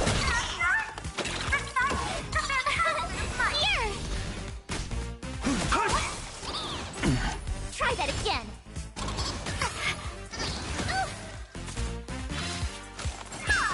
You can't run!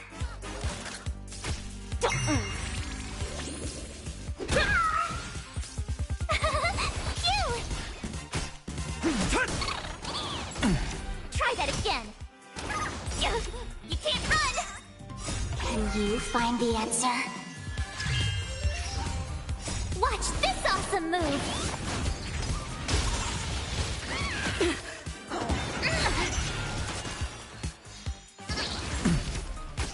Feeling spiffy?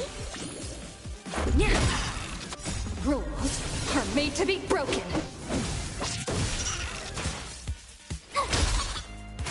Earth shatters, heaven trembles! Soaring above the lands, this is permanence!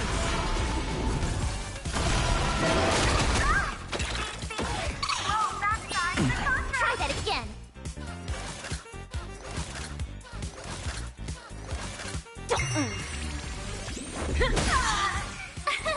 Here!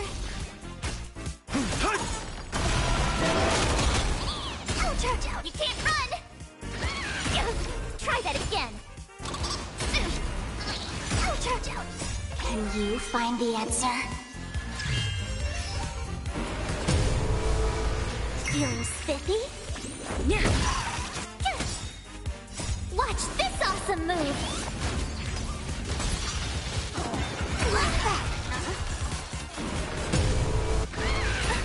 You can't run! You're annoying! Oh! Recite the fantastic! Rules are made to be broken. Mountains roar, dragons rise! Insufficient power! Low battery! Phew!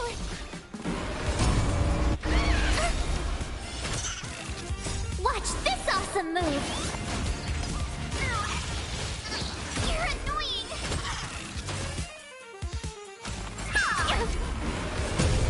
Feeling spiffy? Earth shatters, heaven trembles! Here! You can't run!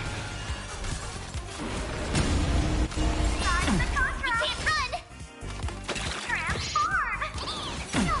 Try that again! Soaring above the lands, this is permanence!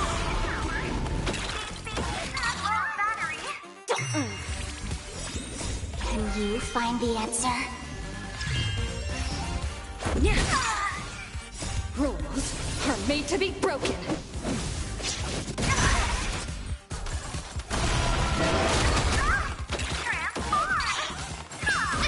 Feeling spiffy?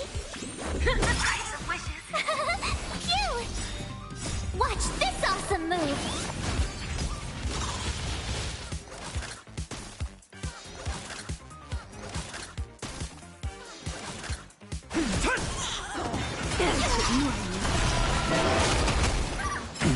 You can't run!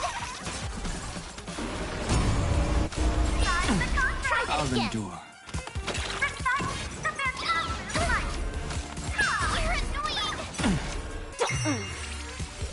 You're annoying!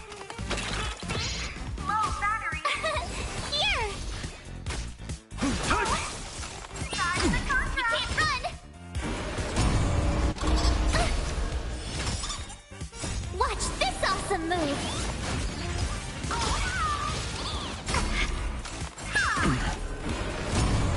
Feeling spiffy? Can you find the answer? Rules are made to be broken. Mountains roar, dragons rise! Like that! Soaring above the lands, this is permanence! Transform! You can't run! Try that again!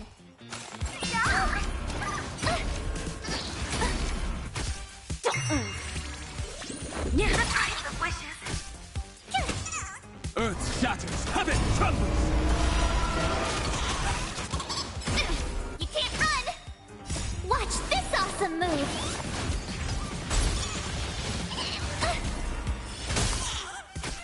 Feeling spiffy? Like that,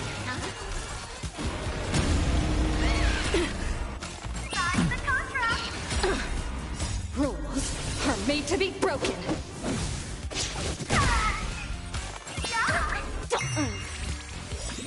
Can you find the answer?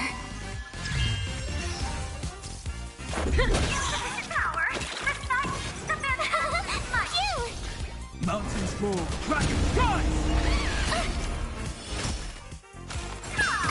Try that again. Watch this awesome move. Feeling spiffy? Surprise of wishes.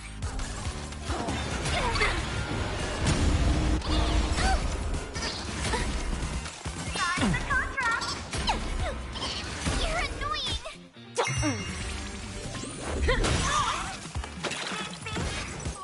Rules are made to be broken.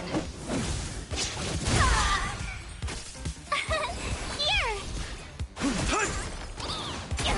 You can't run. Ouch, ouch, ouch. Try that again. Can you find the answer?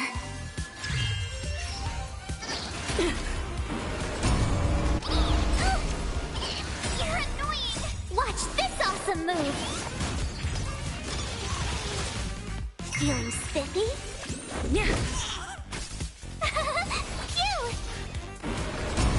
Earth shatters, heaven trembles! Soaring above the lands, this is permanence!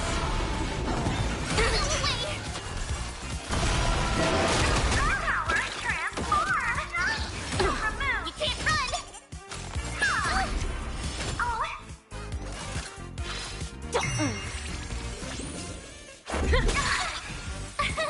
Here. Rules are made to be broken.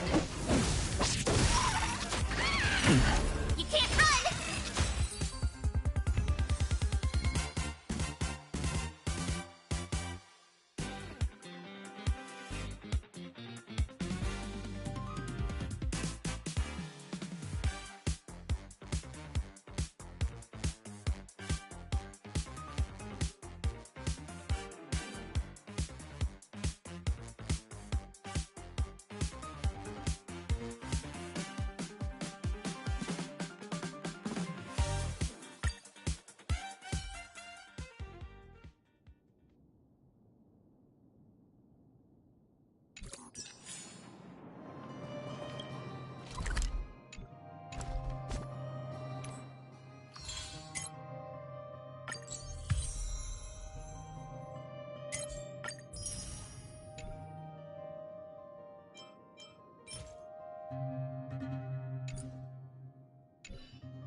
Nice.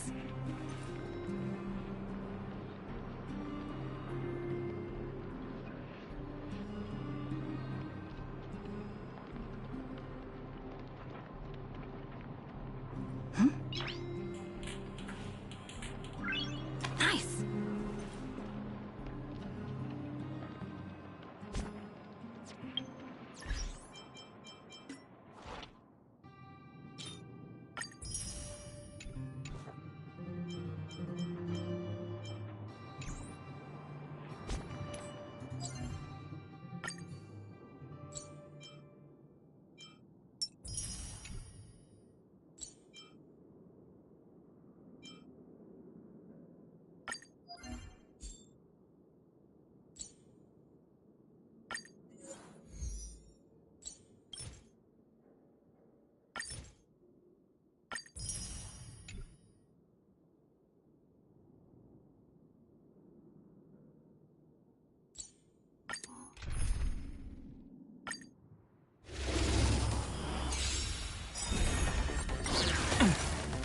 Watch this awesome move.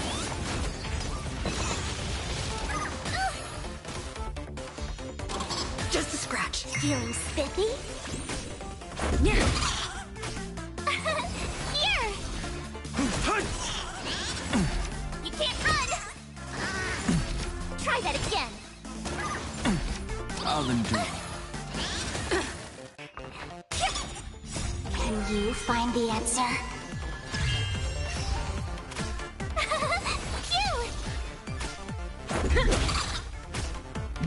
more. Dragon rise!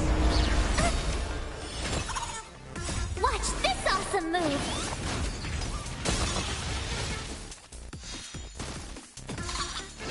You're annoying!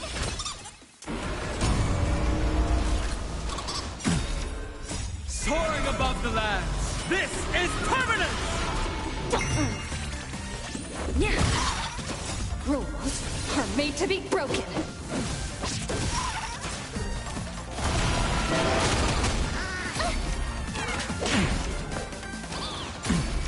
Feeling spiffy? Here!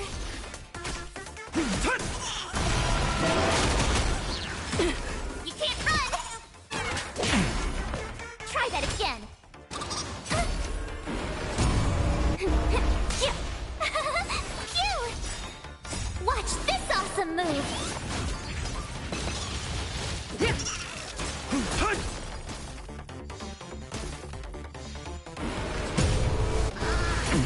You can't run!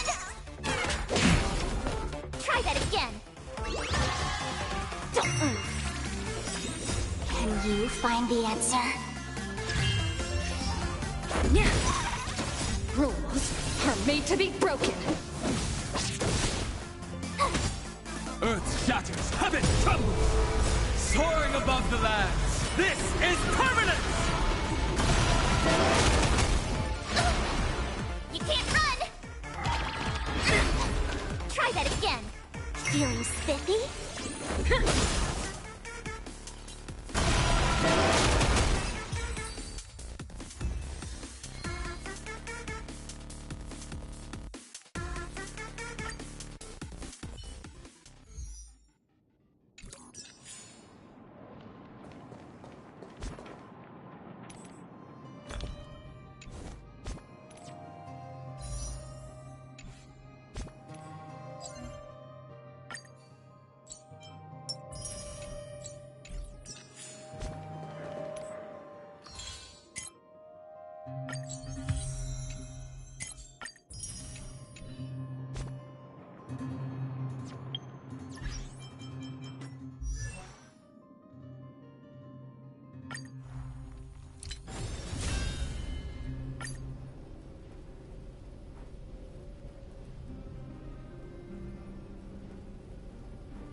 How is everything?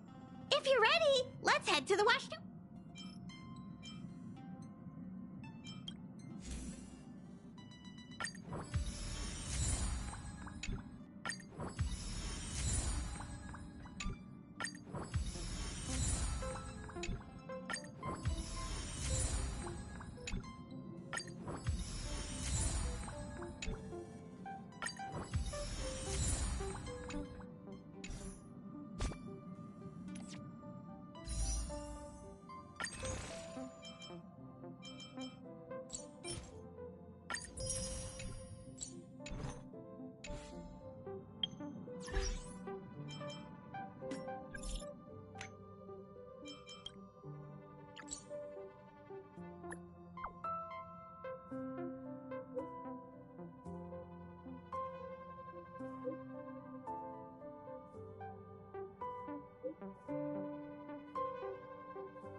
How is everything? If you...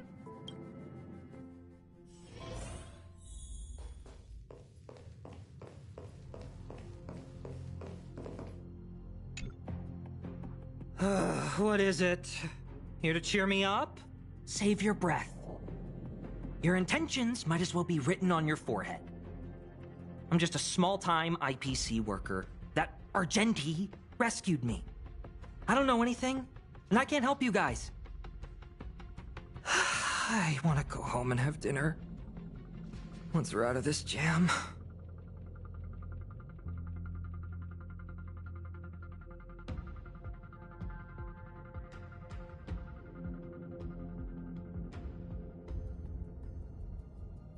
Did Argenti tell you that? Oh, that guy is unbelievable.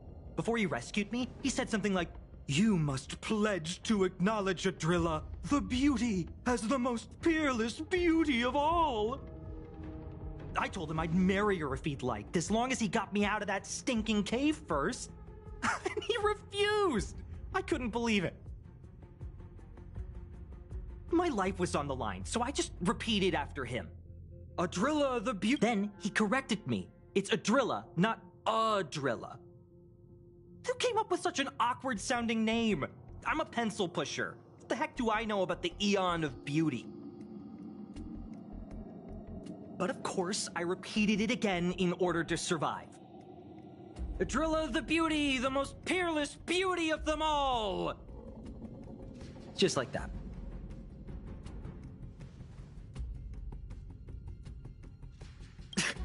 Do you think I like being negative? My friend, this is what's known as falling prey to the grim reality of life. Understand? When I was young, I assumed my life would be like a novel. I wanted to be a pilot, flying through outer space, exploring the universe in a grand spaceship. But then my parents told me I'd have to work for the IPC, and what do you think? Do rich people make forced vows in caves? I gave up my unrealistic dream of becoming a pilot and worked for the IPC instead. I guess I'm living the life of a supporting character now. But after running into Argenti, I had an idea. Perhaps I could make some money with him and turn my life around. He's tall, handsome, and a knight. Packaged and marketed the right way, I'm sure he'll pique a lot of interest. I told him about my idea, that he could advocate for the beauty while also incorporating currency as a notion of beauty. That would allow him to preach more efficiently. He was very impressed. I'm planning to contact the marketing development department as soon as I'm off the express.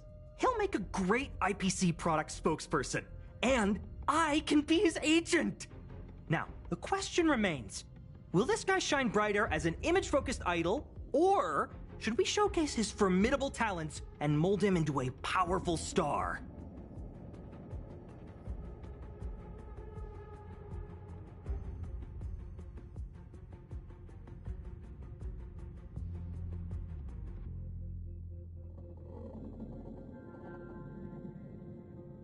You're right. It'd be a shame to waste such a handsome face. He just screams idol.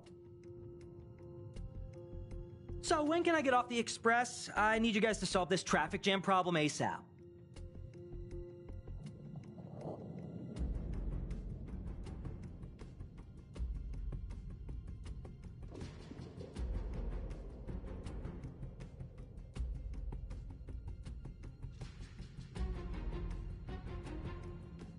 Were you even listening to me? All right, I have nowhere else to be. Let's go.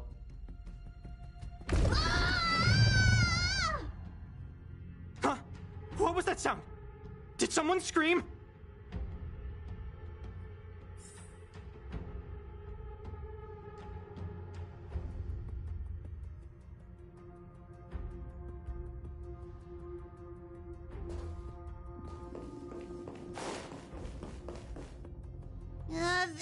There was a strange sound. It was terrifying. Did you hear it? Pom-Pom knows the express inside and out. It definitely wasn't the train. Is it possible that the jolt just now damaged the express? Did something manage to sneak in? Do we know where the sound came from? It sounded like it came from the passenger cabins. Or the conductor's cabin. But those are in opposite directions. How about we go check our own rooms?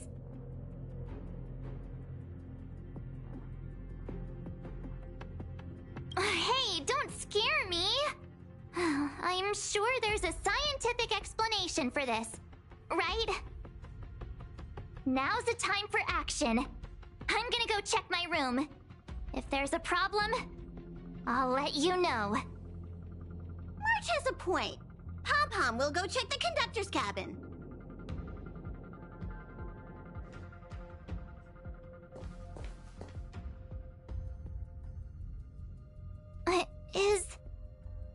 Is that me? What's she saying? I know your past. The things you want to see, to touch, to know. Your home, family, friends, emotions, what you love and what you despise. I'm the complete March 7th, with all of your forgotten memories. Who are you? Why do you look exactly like me?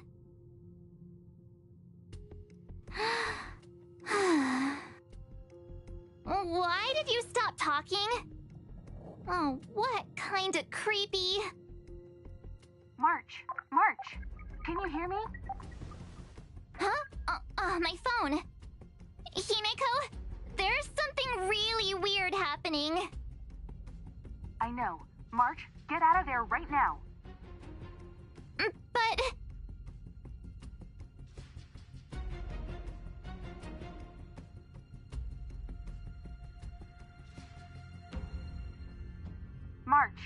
March! Please reply.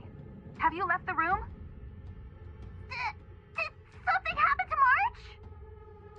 Not good. I need you and Don Hung to check on March. I'll accompany you. Belate, you too. What? Alright, if things get dangerous, I'll hide behind you.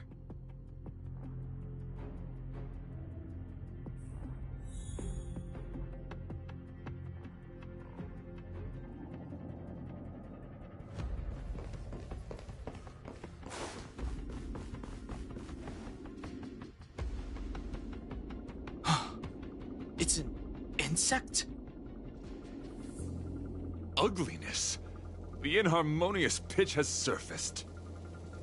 Honor compels us to vanquish this dissonance.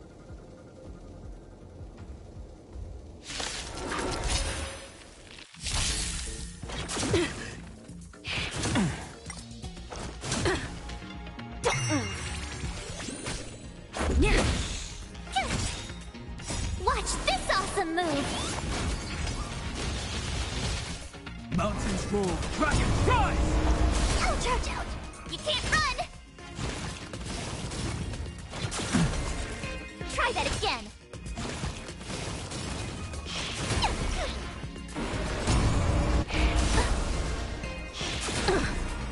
Feeling spiffy? Can you find the answer? Rules are made to be broken.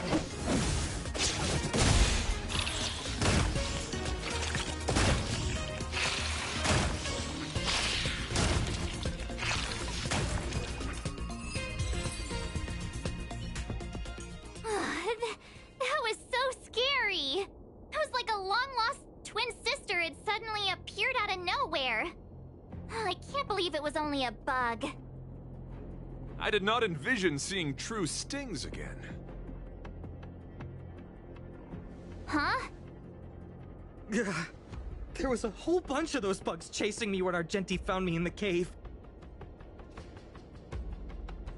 I was under the impression that I had successfully routed all of them. However, it appears that the stings continue to pursue us. Could it be? Velite, perhaps you still bear sting pheromones on your body. What is that? Is that bad? Yes, I've read about true stings in the databank. They emit fibrous particles from their wings during flight, the inhalation of which can induce perceptual distortions and hallucinations. I'm afraid March may have inhaled some of these particles. That's why she saw another version of herself in the room. So that was just a hallucination? Huh. Why do I feel kinda disappointed? Wait, I thought hallucinations were supposed to be completely random. Why did I see an identical me? Did it do anything strange? It said it knew about my past. And then it stopped talking. I'm afraid that's not enough information for us to draw a conclusion. My concern is that numerous stings may have already infested the Express. Their elusive nature helps them stay in the shadows, but they may also be roaming freely. We have to prevent them from propagating. If not... I don't want to see a bunch of marches roaming around the Express. One of me is enough. We're on the same page.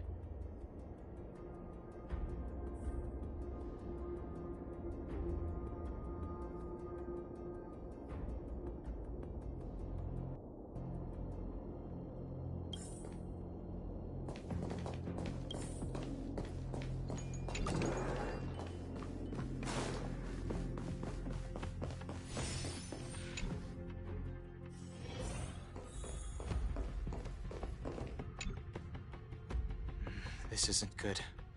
Evidence of a swarm is apparent, and it looks like several eggs are on the verge of hatching. They're embryos for now, but their transformation into larvae could be imminent, and their growth may exceed our initial estimates. This is a race against the clock.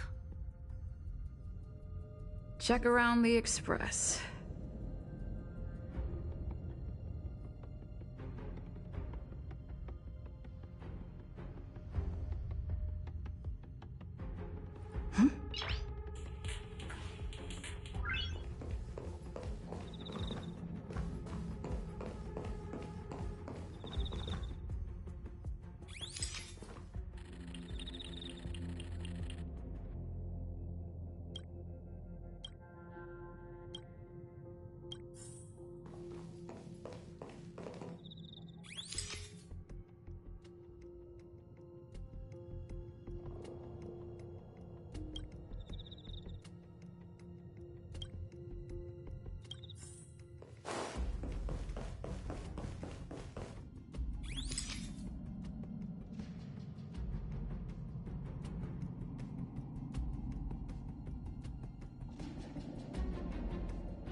What are you up to?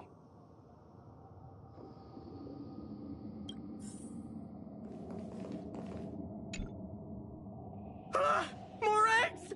The stings propagated on the Express! Are there eggs in my shoes? The clock is ticking! We need to find a more efficient method and quickly! Let Pom-Pom think. Every one of us should be involved! Valete! What? What am I doing? Use your brain and think of something! Well, as a conductor, don't you have any emergency procedures in place? Oh! Now that you mention it, Pom-Pom does have a backup measure. We'll need... This mobile express cleaner should come in handy. I was planning to use it to sweep the Express's ceiling during spring cleaning. It's got a nifty wide-angle lens on it. Once we zip it up into the air, We'll have eyes on the whole scene. I mean, I know this isn't what it's meant for. If you think you can do this, I'll start piloting. Watch carefully. I'll be cleaning out the nooks and crannies as we go. All right, let's do this. Where do you want to check first?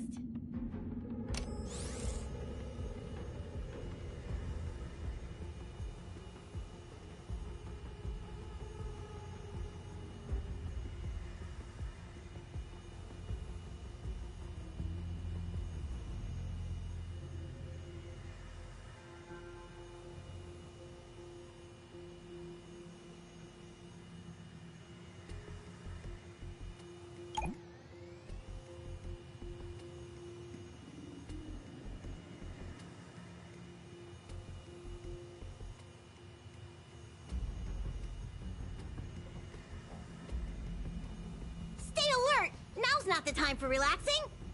Let's check somewhere else.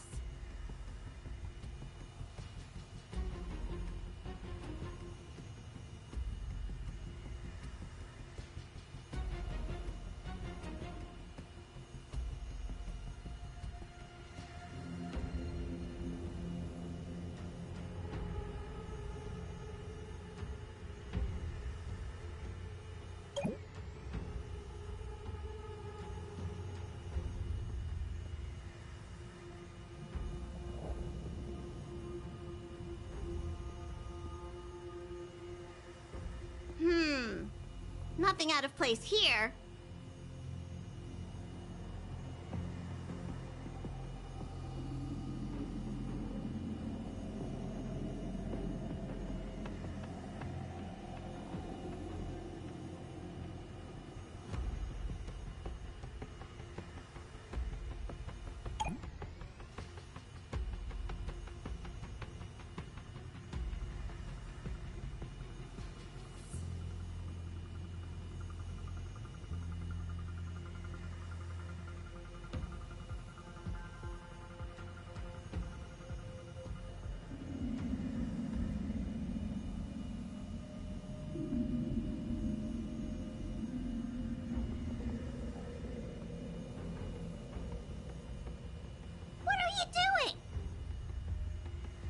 Nothing out of the ordinary here.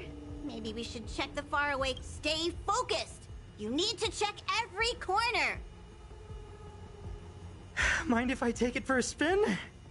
This little gadget could be the next big thing in spaceship cleanliness. Even Argenti could put his name to it. I'll jot that down. Let's carry on.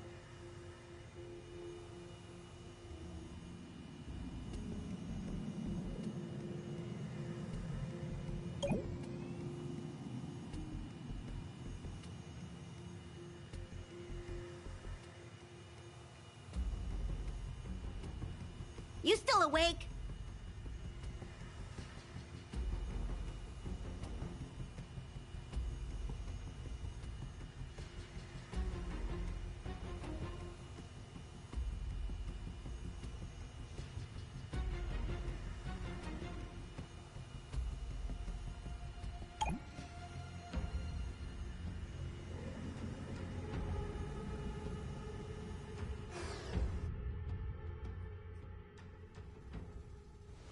You must be the creature that she mentioned. Does it bother you that people deem you cute? Believe me when I say that you are more than cute, my friend. You are a delightful ball of pure charm. Needless to say, it is an honor to encounter beings such as yourself. But I shall never give up my spiritual training. If this crisis cannot be averted, I shall die for the glory of the Knights! What's going on? Why is he chatting with these bugs? I think he's also fallen into a hallucination. Is he seeing another him? I don't think so. I think he may be perceiving an unfamiliar presence. Well, let's go save him!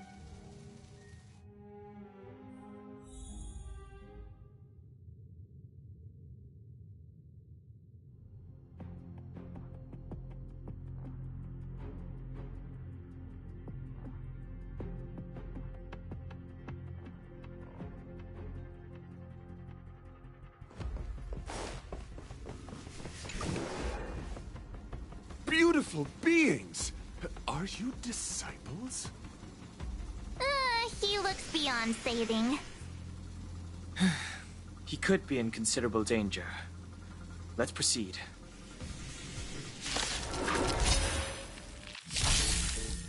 You're annoying!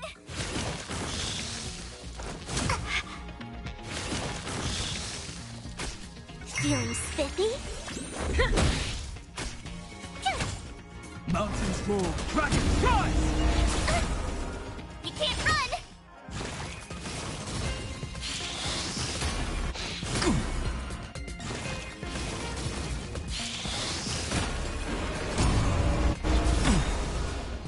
Soaring above the lands, this is permanence!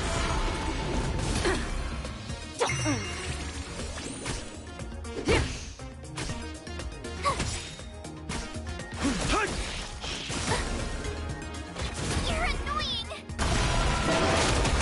Watch this awesome move!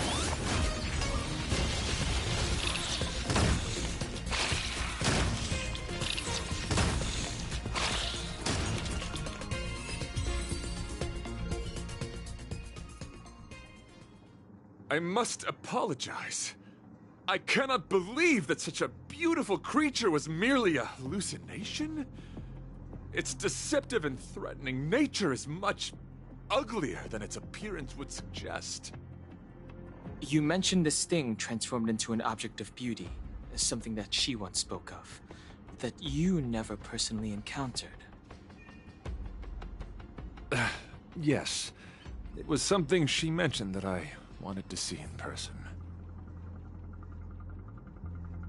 I see. This, together with the fact that March's hallucination claimed to know her past, suggests that these visions feed on people's subjective experiences and long-term sentiments. In order to take the form of what they personally desire. So, in Argenti's eyes, Wubbaboos are a thing of beauty. But my past isn't something I'm constantly thinking about. I have plenty of other dreams. That's not how it works.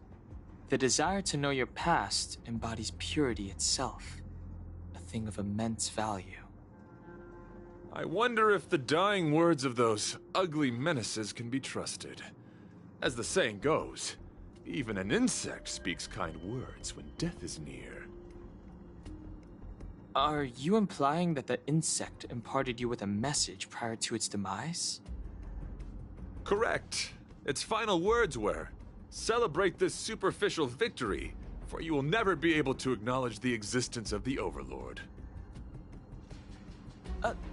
Let's ignore the fact that you understand insect speak for now. That sentence... Oh, wait! I think I understand. When reading through the chronicles of interdimensional insects in the databank, I came across a species that had only been described in records. Due to the lack of research samples, the author gave it a tentative name: Giant Sting. This species can reach tremendous proportions and is big enough to swallow an entire star knot. I believe the Overlord Argenti mentioned could be referring to this colossal being. And we're... I think I understand. We are in the belly of the beast. Yes, that's my theory. I see. That would explain what Velite and I experienced earlier. What do you mean? Did Velite mention that he was trapped in a dark and enormous cave when we first met? Now that I think on it, we did hear sounds akin to swallowing and other movements from the cave. Yes, and your flight path happened to intersect with the Express's star rail, meaning we might have encountered the very same giant sting. Now, we need to see if we can prove the theory correct. Oh, what is that? Huh. It looks like our theory has already been confirmed. Let's talk to Mr. Yang.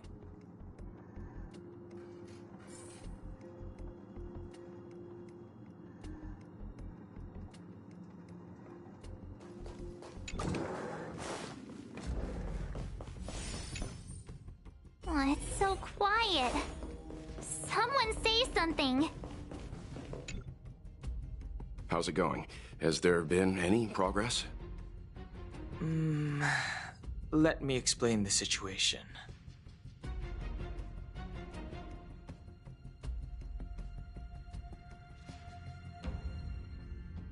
I see. If the Express has been swallowed, then perhaps we could try pushing the Express's engine into a temporary state of overload and use the momentum to burst out of the giant Sting's body.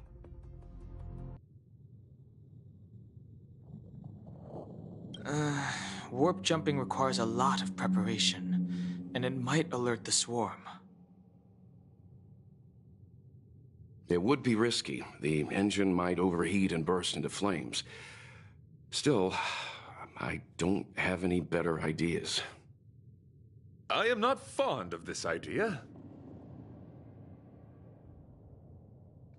Could it fail? In a word, yes. The outer components of the Express may well be melting in gastric acid as we speak. It would seem our enormous, hideous enemy is right outside. No! So my teddy bears and bunnies are gonna be liquefied by stomach acid? I've had them for ages! I need to find a way to save them! Let's stay calm. I need some time to check the engine with Himiko. For now, just try and take your minds off the situation. It's all right. We're in this together. Have you noticed? Morale on the Express is low.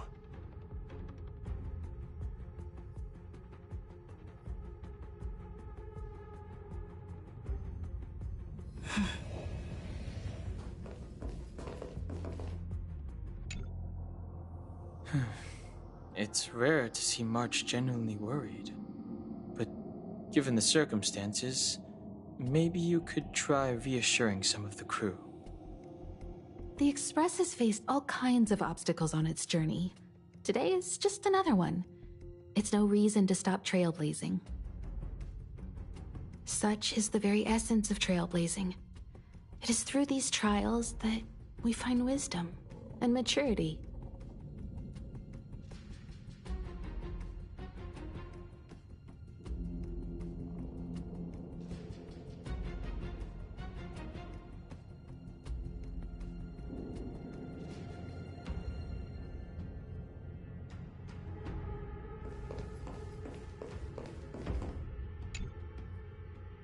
The Express is melting? How is this even possible? I've been swallowed by a cave twice now. Is this my destiny? We need to get out of the Sting's stomach as soon as possible. Pom-Pom doesn't want the Express to sustain damage. Everyone, just calm down. Calm yourselves, all of you. I am bidding farewell to this flora. After having made friends with all the beings on the Express, and having discussed the beauty with each of you, I can now depart this mortal coil without regret. Ugh, can you and the Fern get a room already? How can anyone establish a bond with a houseplant? Although, I guess you could say the same about me and my teddy bears. The Express is home to all of us. No matter what happens, we're in this together. Woohoo! You're back! Although I guess that doesn't change our odds. Who knew our first meeting would be our last? It's hopeless.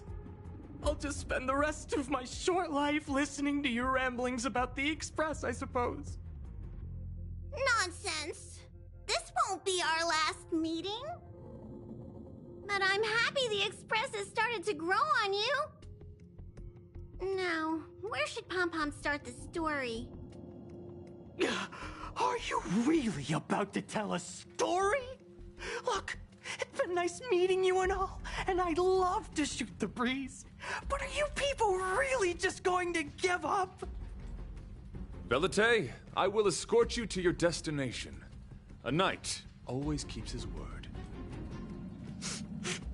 Don't assume you can reassure me that easily. I've got a heart of stone, you hear?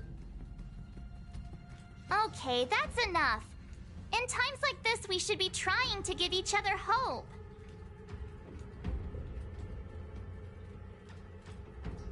No, the Express is strong. I'm sure we can think of something. I've completed the engine inspection. Though the warp device isn't immediately operational, I believe we can still manage brief spurts of acceleration. Unless there are any major objections, I'll begin preparations. Mr. Yang, one moment, please. I've suddenly happened upon an idea that might just help resolve our crisis. While the Express is being prepared, I would like to speak with her in private. Seriously? Can't you just tell all of us? Were I to air such a proposition among you, verily it would be dismissed in an instant. Yet, as a knight, it is my duty to aid the Express in resolving this issue. Oh, so you're a mind reader now too? At this stage, any plan is a plan worth hearing. March, hang fire. Let's see where this leads us. Thank you.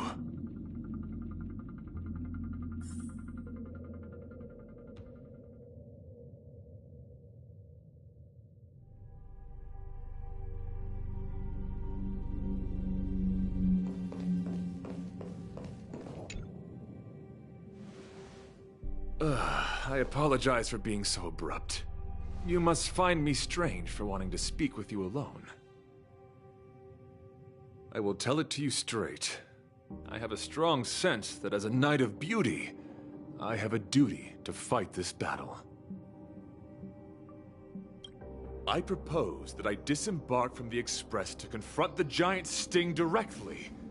My strategy is to pierce its stomach with my lance, triggering spasms that may cause it to eject the Express.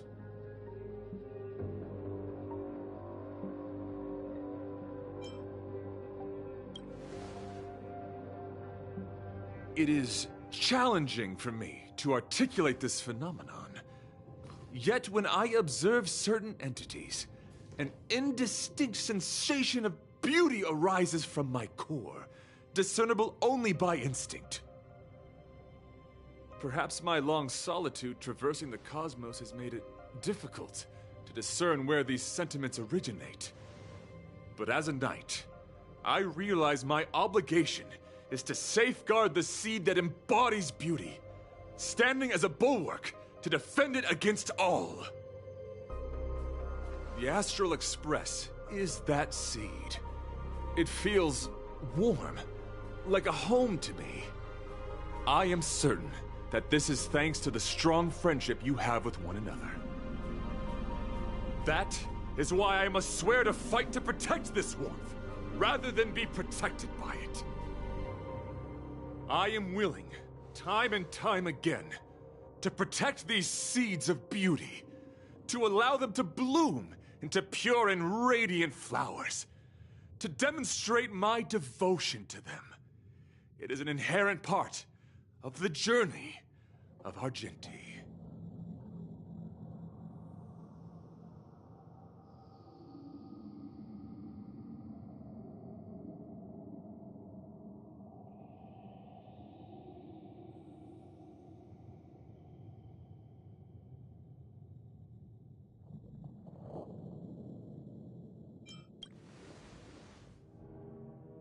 In the pursuit of defending beauty, I have bled into unconsciousness, and in the ensuing stupor, I have witnessed countless times their traces spreading from beneath my feet, reaching into the unknown before me.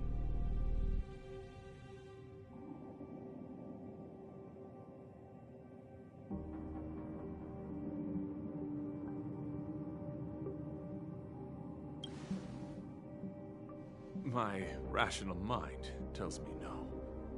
Yet my heart tells me to believe. In those past hallucinations, I kept running. Their footprints on the mire-ridden path moved me to a sadness beyond tears. And every time, I was a breath away from catching a glimpse of their figure.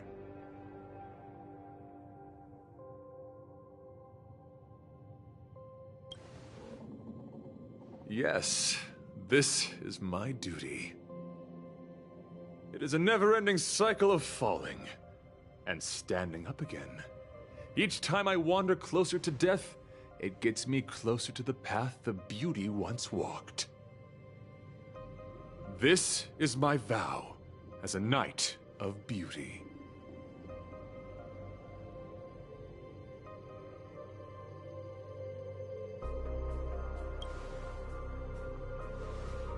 I shall find a way to escape. It matters not if my flesh is pierced by the insect's horns. The closer I get to death, the closer I may get to the path of the beauty. I apologize. I have been rambling. As I said, articulation has never been my forte. Let us return to the point at hand. Do I have your support?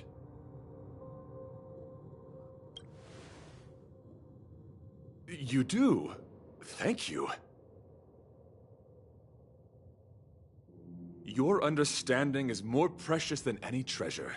I have faced many a traveler, encountered flattery and provocation aplenty. It is rare to find a spirit as pure as yours. In that case, please forgive my inappropriate manner. Our friendship is new, but was forged in the heat of battle, which I only wish we had been able to conclude. I hope now we may conclude it still, that I may leave without regret. I shall prove my will with the blade, defend my honor, and uphold my dignity with the protocol of combat. Win or lose, I will accept the outcome, and thus bid you farewell.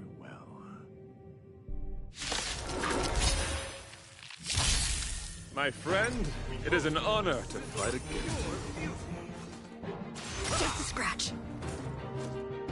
The game is on. Feeling spiffy? Rules are made to be broken. Let's make it quick.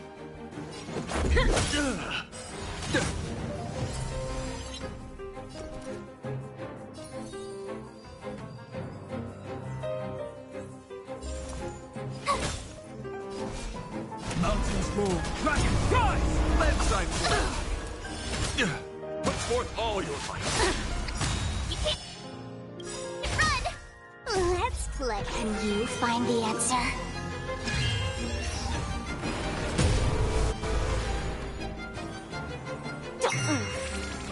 Let's go. Tough luck running into me! You're annoying! Confess! Gotta try hard. Watch this awesome move! Feeling spiffy? My turn! Here! Rules are made to be broken. Bear witness. Let the duel commence. My strength isn't what it was. Earth shatters, heaven trembles!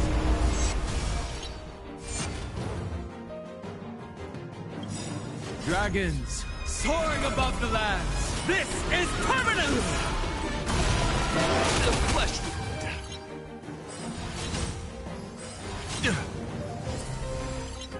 Pledsign Lord! Go away! Rise to put forth all your might. You can't run! I'll go easy this time.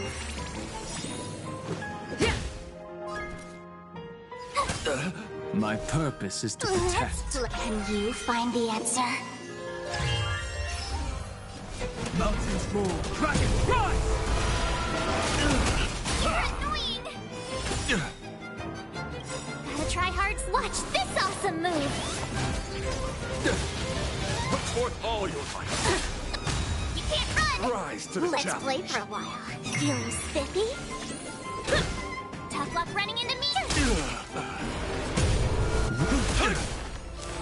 Behold, this symbol of pure. You're fighting a gentleman. I'll go easy this time.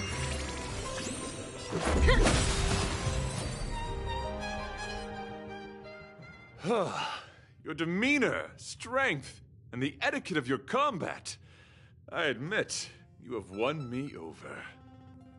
Extraordinary and enjoyable in equal measure. Encountering an opponent of your caliber proves the existence of the beauty. The end of our battle signifies my departure. The moment has finally arrived for me to bid farewell to the Express.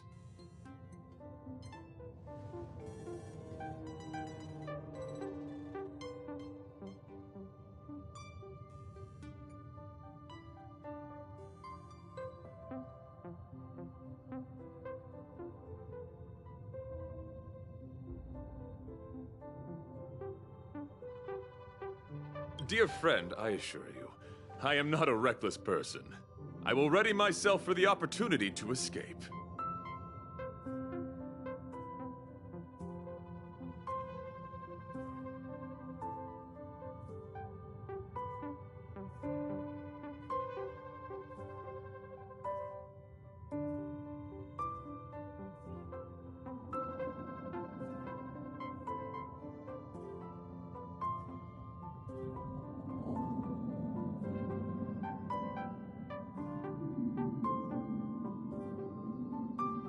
I came to the Express to help you find a solution to this crisis. When my mission is complete, I shall venture back into the cosmos. But the cosmos is boundless. We may yet have another encounter.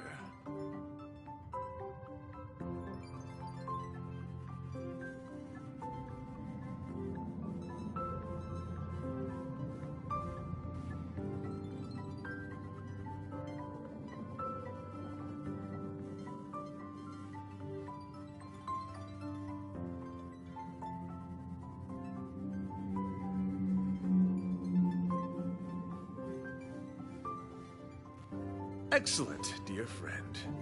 After completing my mission here, I shall find somewhere else that requires my protection. Worry not. As a knight, I bear the resolve and honor of assured victory. My body, tempered by countless battles, will not easily be broken. Such a brief, fortuitous encounter. It has been an honor knowing each and every one of you on the Express. Let's go talk with the others.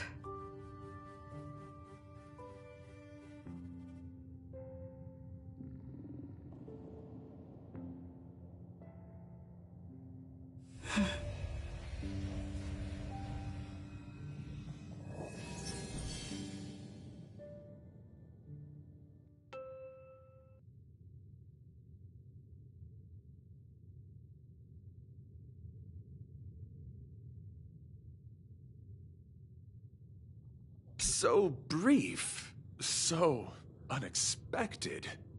The chance to get to know all of you on the Express, to witness the beauty of your emotions, is something I'll never forget.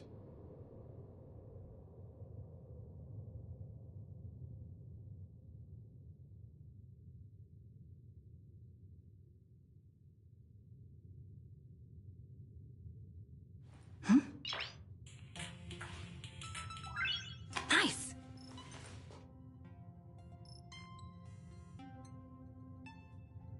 So brief, so unexpected. The chance to get to know all of you on the Express, to witness the beauty of your emotions, is something I'll never forget.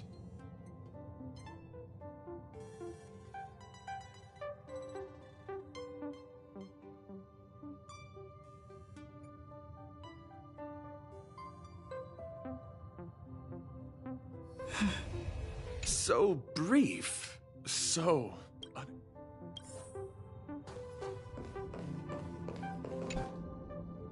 So, how did your talk with Argenti go?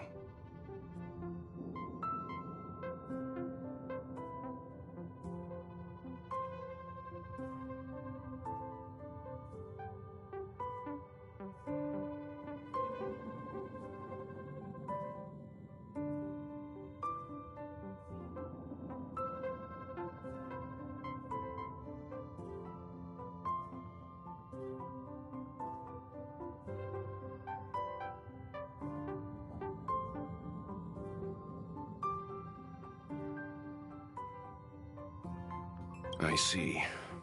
Based on our dealings with him so far, I can't say I'm overly surprised. Sounds like the kind of plan a younger me might have come up with. But that doesn't mean I approve of it. How do you see things?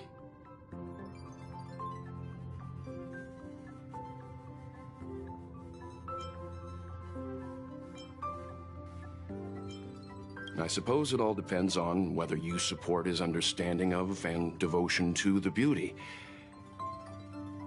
We can't change what other people long for. I took a nap just now and dreamt there was another me piloting Argenti's one and only. What's wrong with me? I never dream. After stealing Argenti's spaceship, I said to myself, go find Argenti. I'm not the type to start caring about people I've only just met. The dream made me feel a little uneasy. So what on earth is Argenti up to, anyway?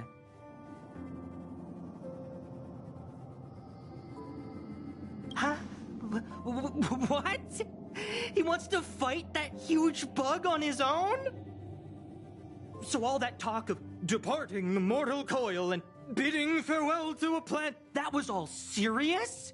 You refused him, right?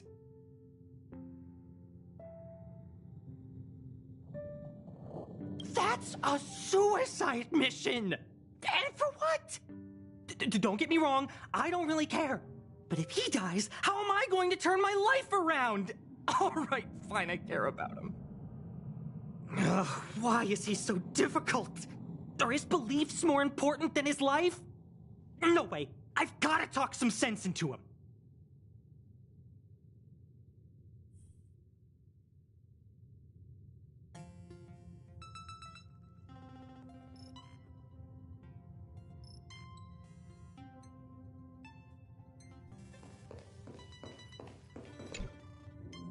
After jumping from the Express, I shall pierce the wall of the giant sting's stomach. It should then violently convulse so the Express can escape the confines of its body. Velite, have you something to say? It's reckless to put yourself in danger. Do you really have to fulfill your nightly duty? Isn't there another way? I just don't get it. You too are worried for my safety. You may not have realized, but you have a unique and noble soul. I hope I can keep my promise to escort you to your destination. You... Oh, what the heck? Fine. I can be brave too, you know. If you insist on doing this, then I'm coming with you. If it weren't for you, I wouldn't be alive right now. I may not be as strong as you, but I'll do whatever I can. I appreciate that. But it would be best for you to remain on the Express. You're impossible. Fine.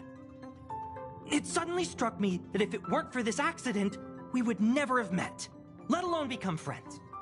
My life is a third-rate fiction next to your heroic saga, but at least they coincided. So you still want to do it? Are we gonna say goodbye here? Then don't die. I'll be waiting for you. After we fix this mess, you've got some spokesperson duties at my company to attend to. Just make sure you come back in one piece.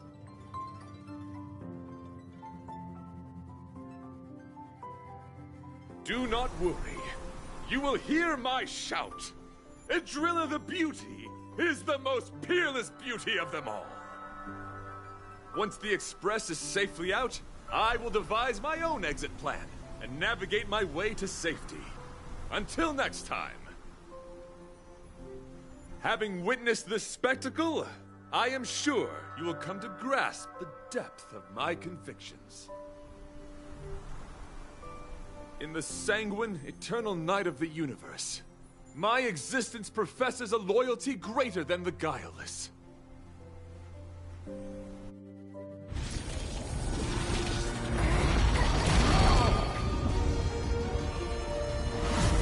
Hey! We made it! What is that? Did the Express make the universe explode? No, this is a hallucination caused by the giant sting. The commotion must have led to a great shedding of wing particles. Huh? Then maybe the insect wasn't that big? Maybe it was all an illusion? I'm afraid not, March.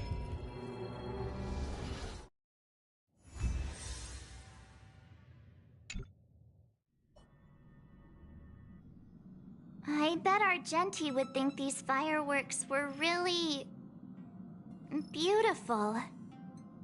We didn't know him very long, but he was a pretty nice guy. I hope he made it. The Express managed to escape the crisis, but Pom-Pom still feels a little sad.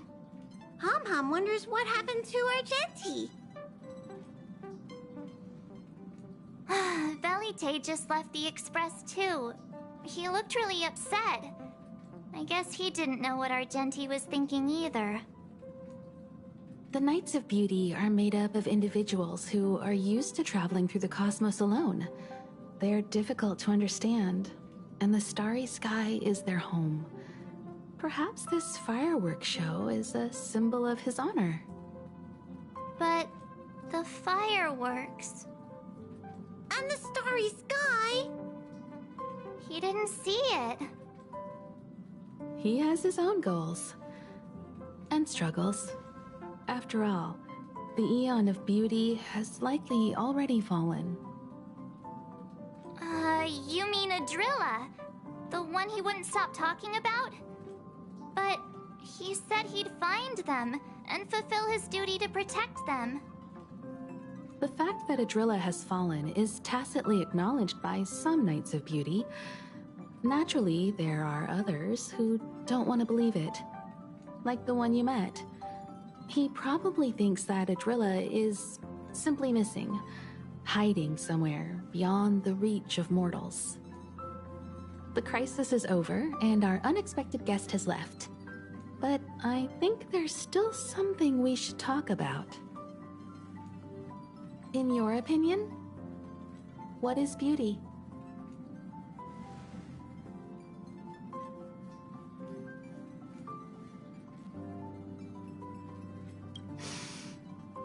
They must be beautiful eyes.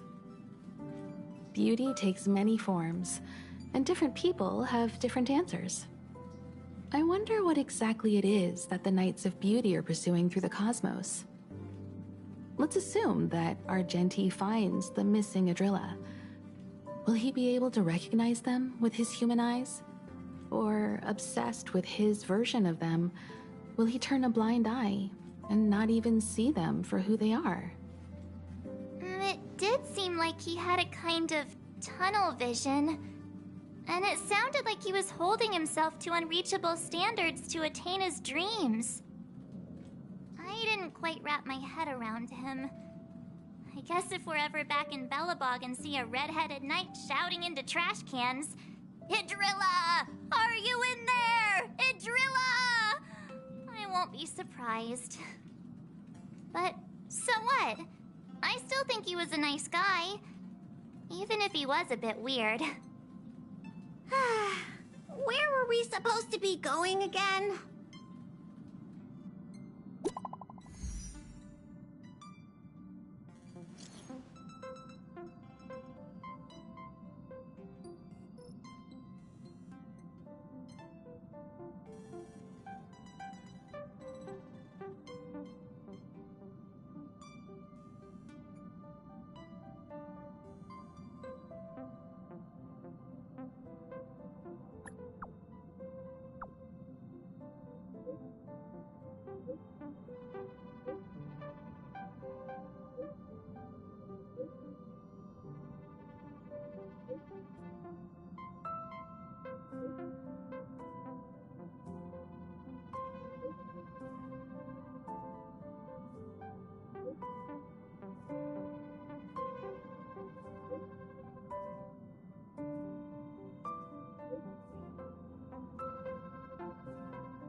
Hello?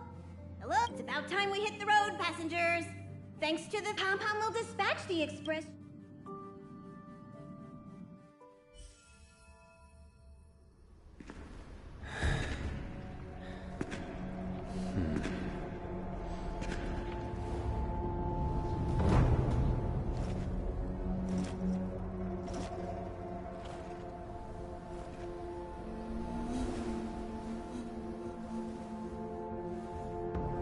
Yanqing, Yes, General.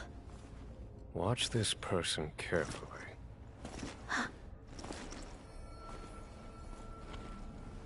Do you remember me? I remember. Of 5 people, 3 must pay a price.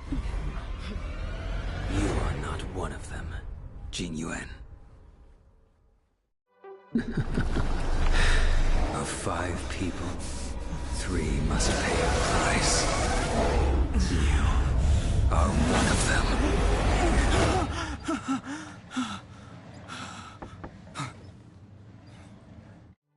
Hold on. I'll be there soon. What did I tell you? He's definitely sleeping in.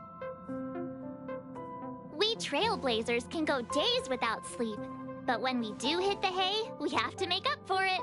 Anyway, no point wasting our time in the corridor. The conductor wants us to attend a warp navigation meeting. Same old location, apparently, and we can't be late. Let's head over. Oh, by the way, you drew the short straw. It's your turn to wash the coffee cups this week.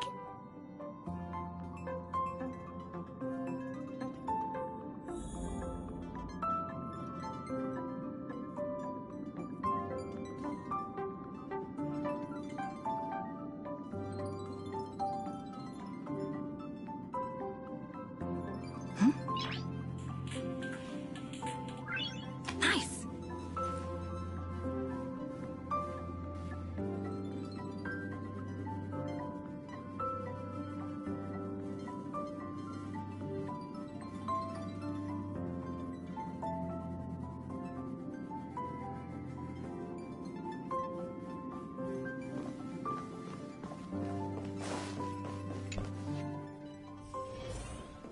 Morning. You're very punctual.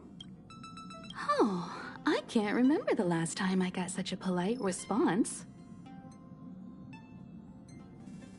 The trailblazing of Eurilo 6 is drawn to a close, and the Astral Express must depart for the next planet.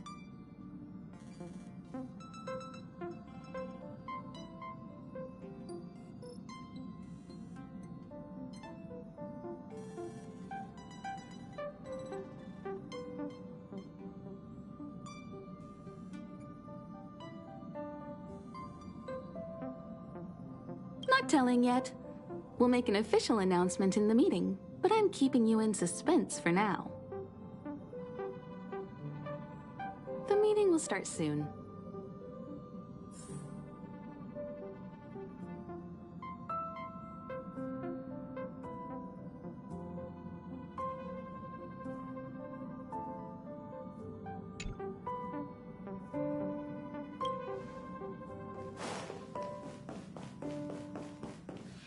Passengers, the warp navigation meeting has officially begun. Firstly, Pom-Pom wants to congratulate you, the Nameless, for successfully resolving the problems at this stop. The Express is now able to continue along the Star Rail. The three of us actually pulled it off, huh?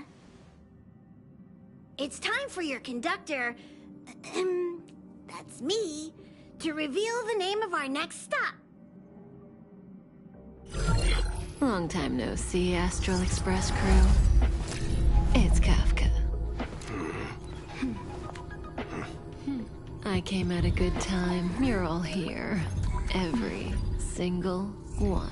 No need for the mysterious introduction, Stellaron Hunter. Himiko, correct?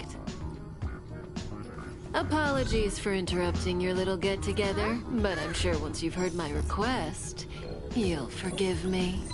I'd like you to make a destination alteration. I've seen your face before, Stellaron Hunter. Even if it was only on a corporation wanted poster. They were offering quite the bounty. Dead or alive. Do you know the figure? Doesn't concern me. Then again, a corporation bounty is a compliment, not an insult, don't you think? The higher the figure, the bigger the compliment. You wanted criminals sure know how to look on the bright side of things. I will say, Herta certainly paid you all a compliment. A maniac that claims he can see destiny, leading a bunch of wild lunatics in pursuit of the most dangerous objects in the universe. And Herta doesn't give out compliments very often. In pursuit of the most dangerous objects in the universe, huh? Well, in that sense, you Astral Expressers and I are cut from the same cloth. You're in the wrong place, Kafka. We're not about to accept your request, and we're not about to get into bed with a Stellaron Hunter. It was nice talking with you. Perhaps next time you'll be willing to pay us a visit in person, and we can continue our little discussion. Have you guys heard of the Law Fu? The Xianzhou Lawfu? It belongs to the Hexafleet of the Xianzhou Alliance. We've heard of it. But what you haven't heard is that it's currently very close to you. A couple of warp jumps away, in fact. Not to mention, 45 system hours ago, a Stellaron burst occurred on the Lawfu. An unexpected calamity, don't you think? What exactly are you Stellaron Hunters trying to do? The Xianzhou Alliance aren't us. They won't give you time to explain. Once you draw the attention of the hunt, you become their prey. The Alliance will hunt you to the end of the universe. Stop speaking in riddles, Kafka. Say what you have to say. It's simple. That Stellaron has nothing to do with us, but the Xianzhou is convinced that we're responsible. My companion, Blade, has been taken away by the Cloud Knights. I want to bring him back, resolve this Stellaron crisis, and clear our names. Nothing to do with you? Yeah, right. Sounds like a weird coincidence to me. You just happened to show up after the Stellaron burst? Also, we're not your friends. Why should we care if a Stellaron hunter is innocent,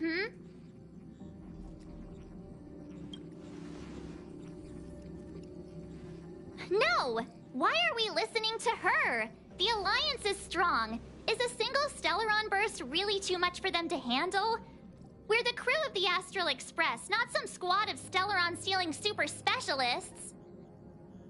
You could, of course, not get involved. Knowing that the Stellaron hasn't yet affected this region of space, you could make the jump and arrive at the next world. But sooner or later, the star rail here will be more blocked off than it was before. I can tell you what the future holds. If you don't go to the Luofu, the Stellaron will eventually contaminate the entire ship, and over half of the inhabitants will perish. Oh, you brave and fearless trailblazers, you benevolent nameless. Can you really remain indifferent to that? This companion of yours, Blade, he'd perish too, right? No comment. Here are the coordinates. It's up to you how to proceed. Our destinations may differ, but the orbits of the stars will eventually converge. See you later.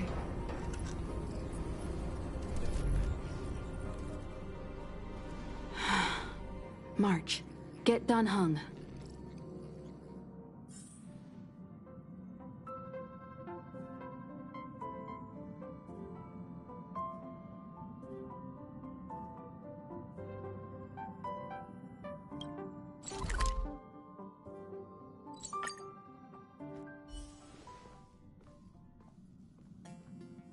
Whoa, what are you doing here? I gave him the lowdown. Hey, remember what I said, okay? We're gonna vote against it. I'm not gonna take orders from that woman.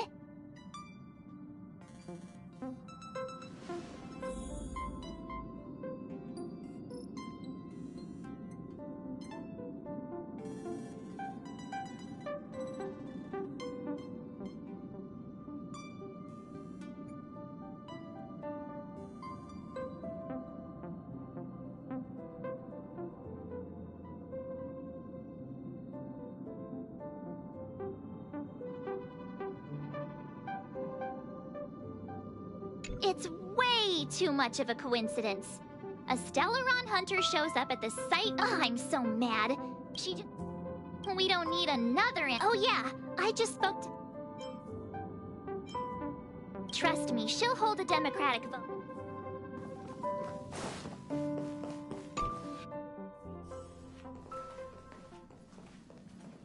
Are you okay, Dan Heng? March brought you up to speed, I assume. I'm fine. And yes, I'm up to speed. Good. In that case, with regard to the matter at hand, let's vote to decide our next move. Our Stellaron hunter claims that a Stellaron burst has occurred on the Xianzhou Luofu, and that we're in the vicinity. If we head for the Luofu, we may have the chance to save many innocent lives. However, it's also possible that our Stellaron hunter is lying and using us for her own ends. Neither Welt nor I believe that she's telling us the truth, but we can't just ignore the intel she's given us. So, we're about to hold a democratic vote on whether to set a course for the Xianzhou. All those in favor, hold out your hand. All those against, keep your arms by your side. 3, 2, 1.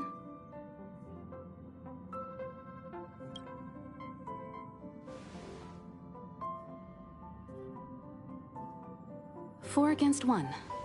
Well, it looks like the Astral Express crew has a majority vote to head for the Xianzhou.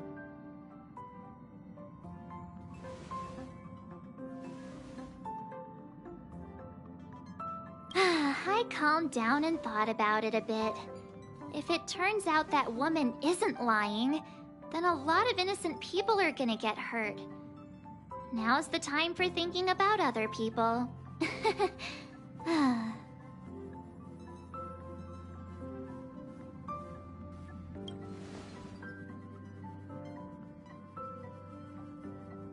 All right, all right. I think we're all used to March's modus operandi by now. So, Don Hung, you want to stay here? Yes. I'm staying this time. In that case, Welt, ready for a trailblazing expedition? I know you've been itching to get out there for a while now, but make sure you take good care of the two of them. Don't worry. Destination Xianzhou, here we come! The train is about to make the jump. 5, 4, 3, 2, 1.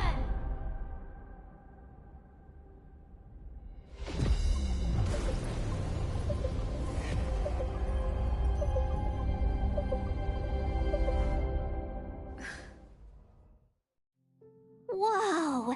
So that's a Xianzhou ship? It looks even bigger than Eurilo 6! For the Xianzhou, these ships are their planets. Terrestrial environments are cradles that allow civilizations to survive and then develop. Some of those civilizations progress further, constructing spacefaring vessels, which allow them to voyage into the unknown. The Xianzhou Alliance is one such civilization. I've only glimpsed it a few times, but it's as magnificent as I remember. You okay there? What's with all the lonely nostalgia vibes?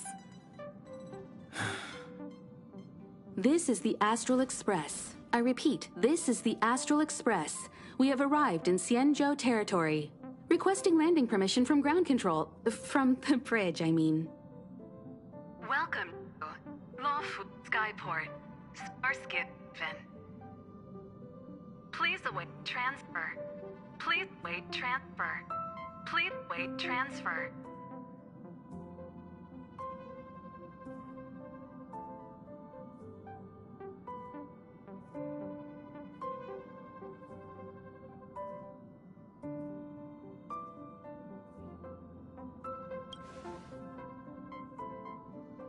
Now you know how I feel when you copy me.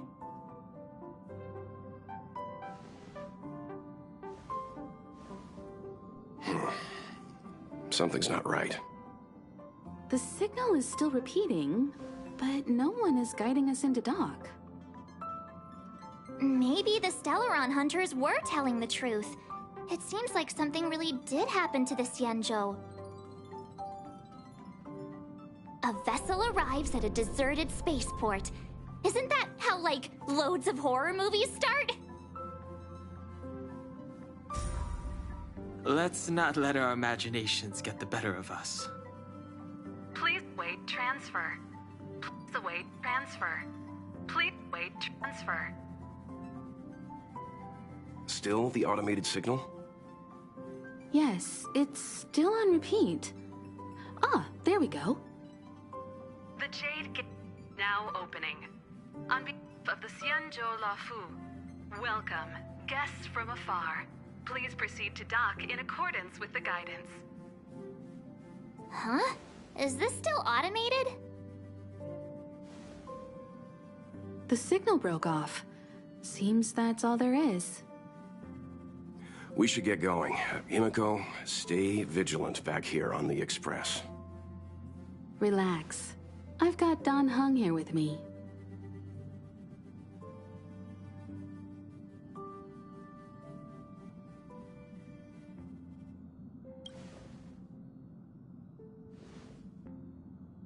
Yes, but I won't be putting my feet up.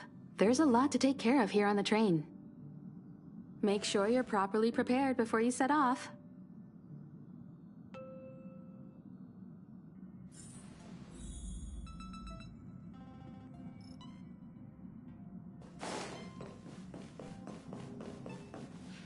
Before we set off, I need to clarify the aim of this journey with you.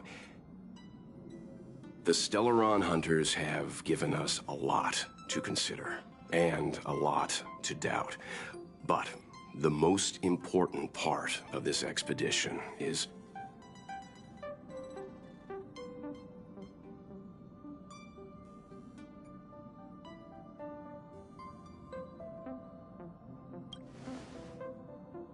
Always thinking with your stomach. What about all the scenic photo opportunities? The Stellaron hunters clearly have ulterior motives. However, knowing what they're all about, and given the focus of Kafka's words, I have no doubt that the Xianzhou is dealing with a Stellaron. The Alliance and the Express haven't had any previous dealings, so our arrival might not receive the warmest welcome. But as trailblazers, we're not in this for fame or gain. We just need to do everything in our power to assist the Xianzhou and eliminate the source of disaster. Always keep that in mind, and don't forget the way of the Trailblaze.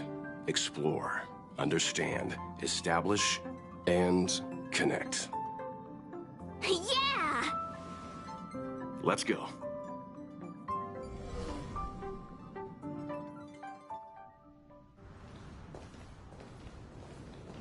Oh, look. It's just containers as far as the eye can see. This area isn't for receiving guests, it's for unloading cargo. Who decided to send us this way? Such a huge port and not a soul in sight. It gives me the creeps.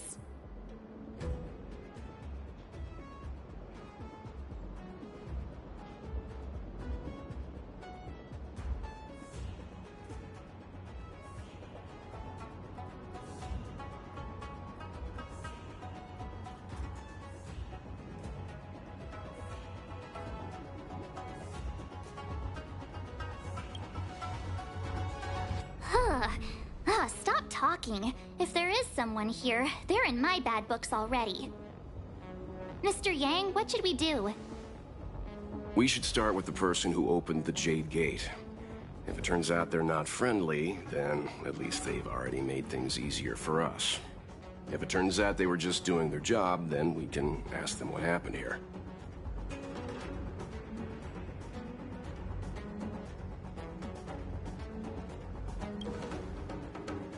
That's Mr. Yang. This is child's play for him. He's dealt with all kinds of dangers before. Let's move. Keep your wits about you.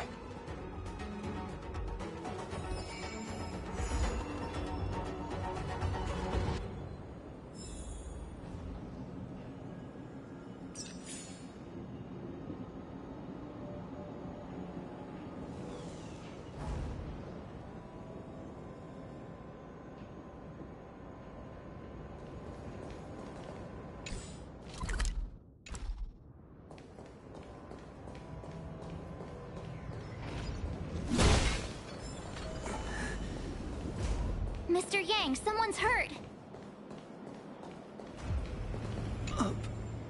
Up ahead. You're hurt, son. Try not to talk. March, use your six-phased ice to stop the bleeding. Go easy. We don't want to add frostbite to his list of complaints. I'm on it. This area saw fierce fighting only recently. Let's keep searching. There might be other survivors.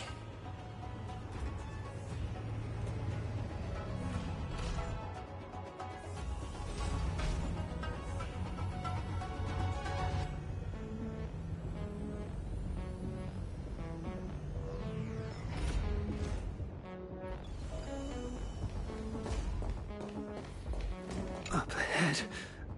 Please.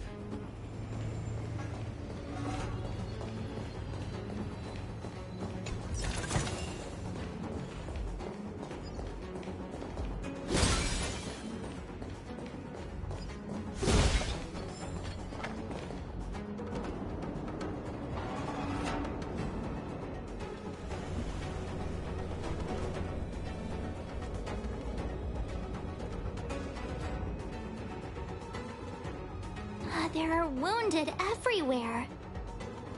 The silver lining is that, based on what we can see, no civilians were caught up in the battle.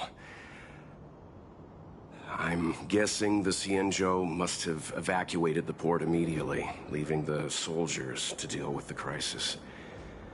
But as for these corroded monsters...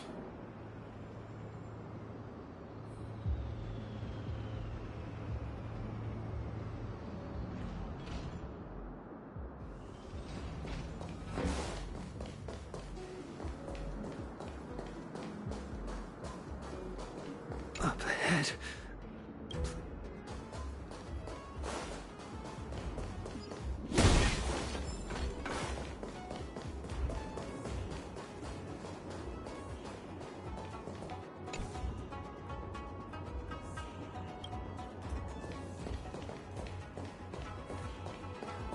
Up ahead. Careful. We've never seen this. Rules are made to be broken. Feeling spiffy? Can you find the answer? Earth shatters, heaven trembles! Soaring above the lands, this is permanence! You can't run!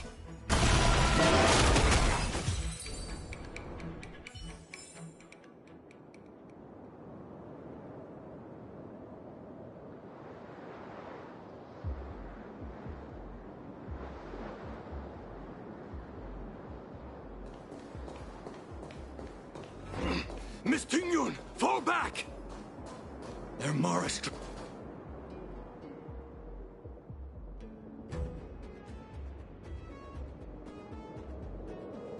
Hey, you there! We need your help!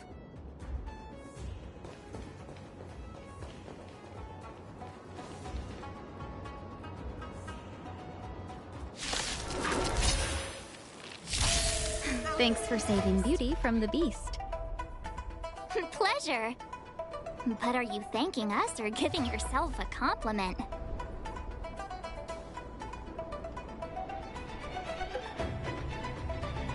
You have 10 seconds. 10, 9, 1.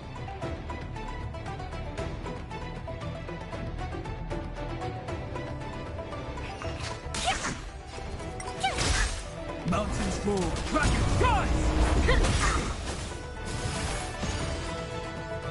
Rules are made to be broken.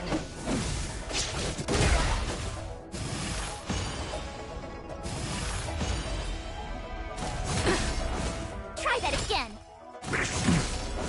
You can't run. Feeling spiffy? Watch this awesome move.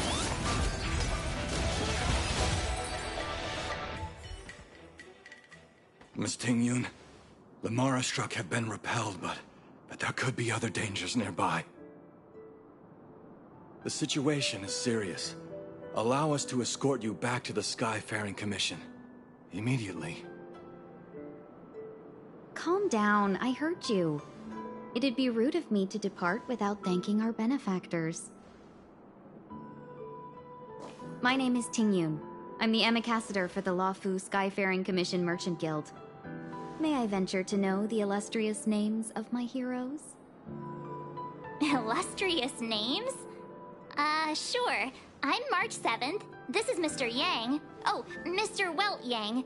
And this is...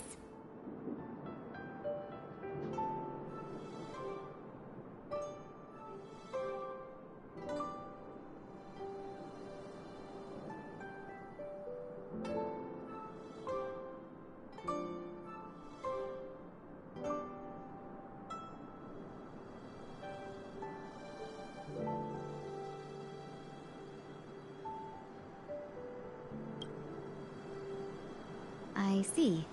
Well, thank you for coming to our aid. Although there is one thing I don't understand. Starskiff Haven is under lockdown. Since none of you are Xianzhou residents, may I ask how you came to be here? If you can't offer an explanation, I'm afraid these Cloud Knights will have to escort you out. We called for port transfer and got no response, but then someone opened the Jade Gate for us. When we arrived, there was no one to be found, so we started to make our own way through. How can that be? My ship was the last one into port before the Jade Gate was shut. The Skyfaring Commission has already locked down Starskiff Haven entirely. We're telling the truth. You could verify it yourself by checking the access history of the Jade Gate. We found it strange ourselves when the gate opened, but no one came to greet us.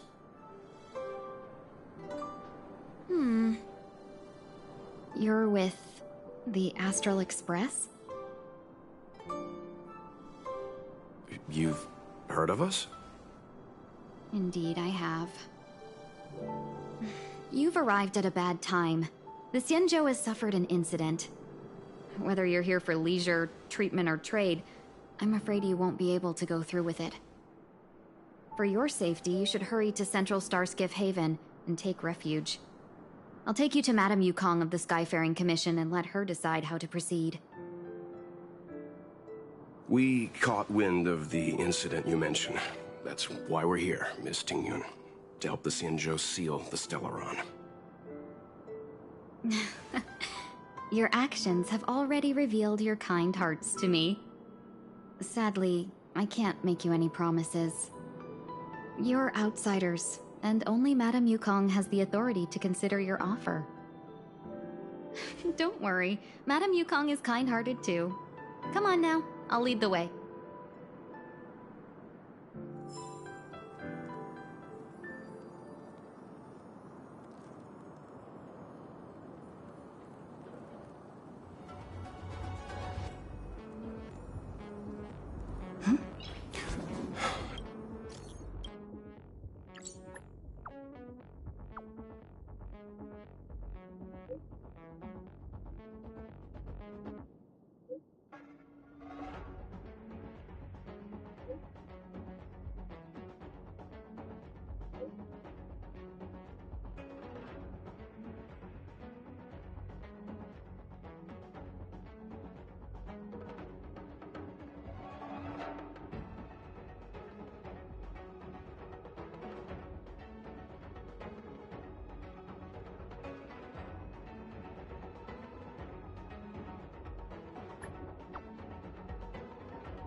Those monsters back there. They were no monsters. Why have we stopped? Don't worry, miss. I have a favor to ask, that's all. Favor? Count me out. What if we do it wrong and you get your cloud cronies to throw us in jail? I shouldn't have doubted you. Please accept my apologies. Our road ahead is barricaded, do you see? The soldiers stationed here must have moved these into a roadblock.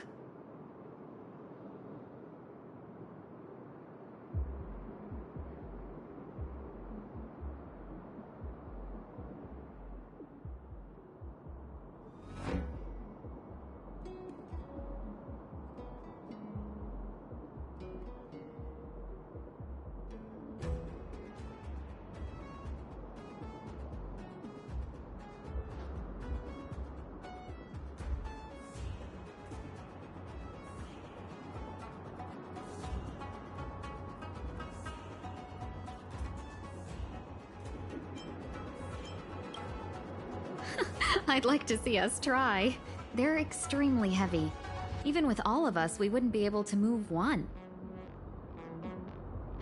Not that I'm doubting your skill, but I'd feel terrible if you hurt yourselves in the process. If I'm not mistaken, the containers in the Trove of Verdure can be moved around using a control panel. Oh, you've already put on quite the show. Do you think you'll be able to find and operate the control panel? It should be simple, right? Oh, I'm afraid I'm not built for hard labor. She sure knows how to boss people around. We just need to pass through here, take the barge to Starskiff Haven, and we'll be safe.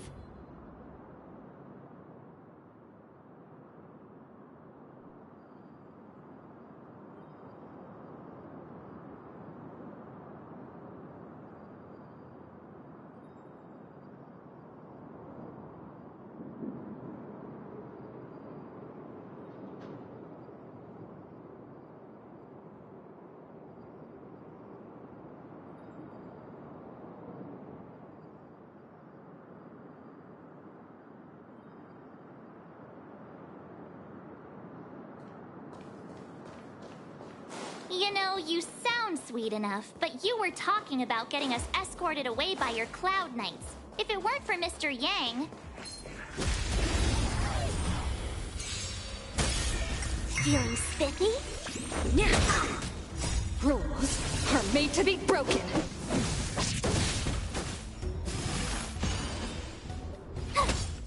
Mountains roll, dragons rise!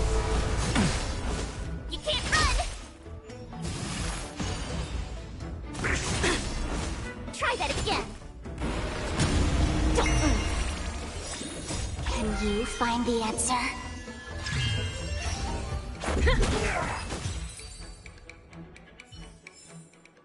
Reach the end of the story in your own way.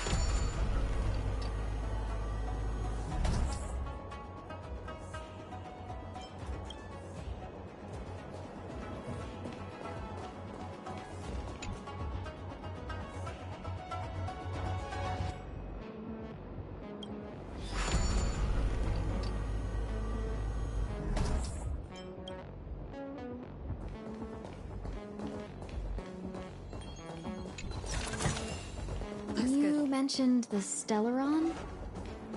You work for the Skyfaring Commission, so I assume you're aware of its destructive power. Yes, I am. As an Amicassador, I've been to many planets and seen my fair share of Stellaron corrosion.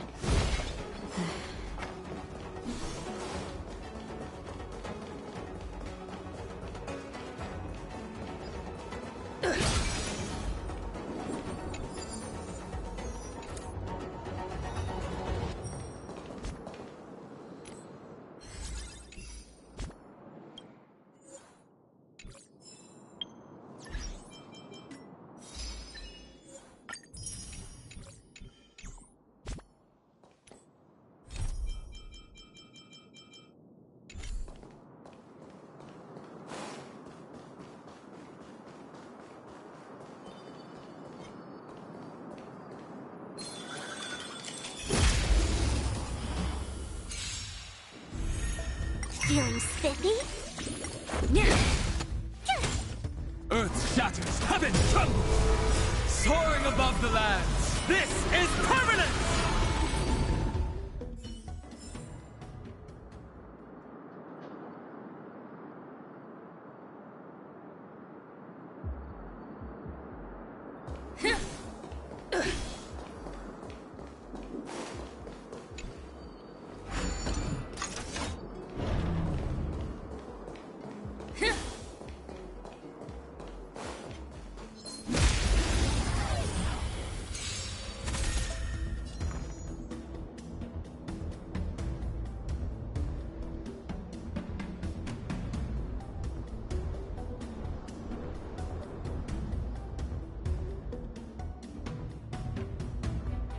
You have 10 seconds.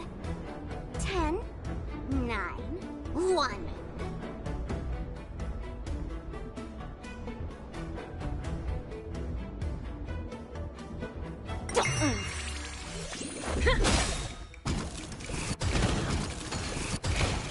Rules are made to be broken.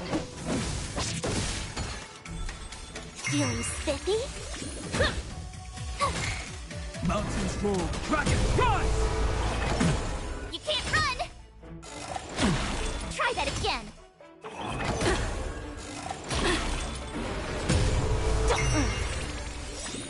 Can you find the answer?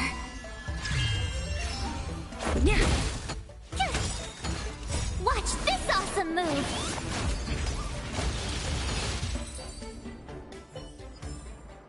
Reach the end of the story in your own way.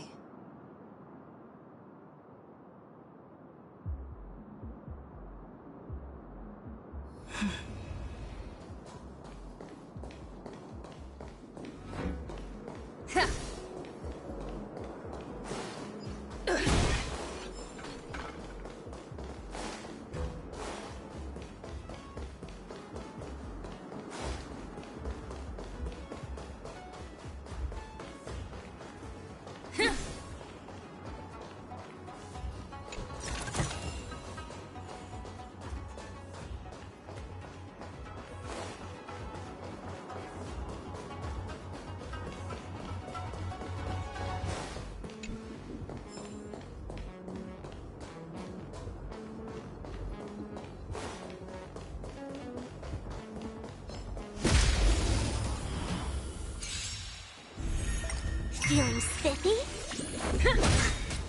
Rules are made to be broken. Earth shatters, heaven trembles! You can't run!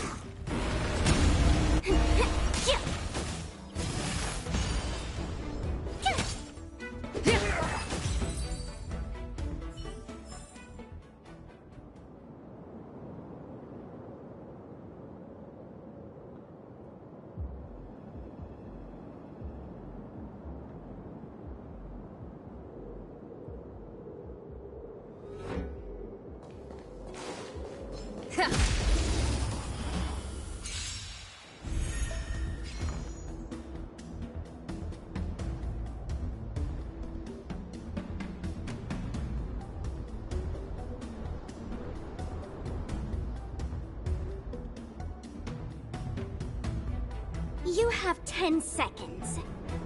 10, 9, 1.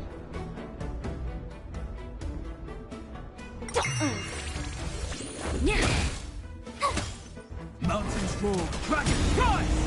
Soaring above the lands, this is permanence! Feeling spiffy? Can you find the answer?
that's how it works.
I'll go easy this time. Rules are made to be broken.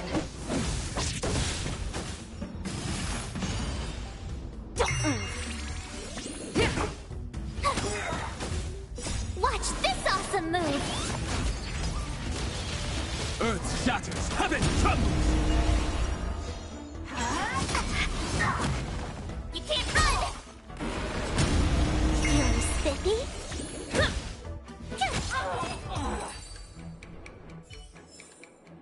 Reach the end of the story in your own way.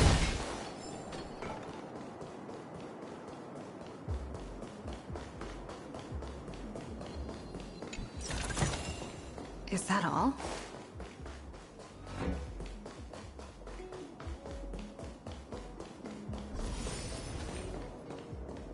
Get ready, and watch your backs.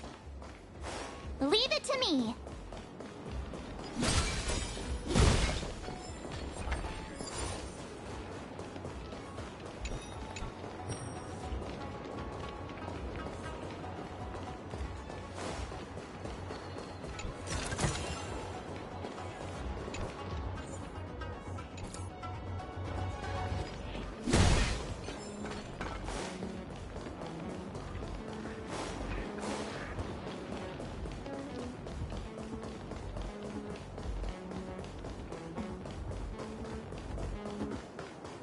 We need a strategy.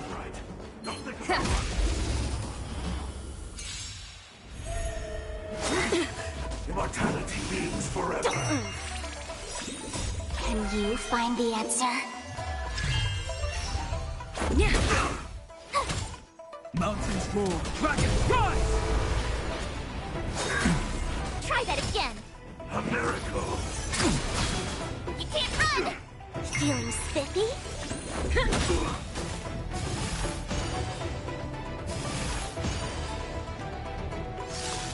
Rules are made to be broken. Earth shatters, heaven trembles! Soaring above the lands, this is permanence! Try that again!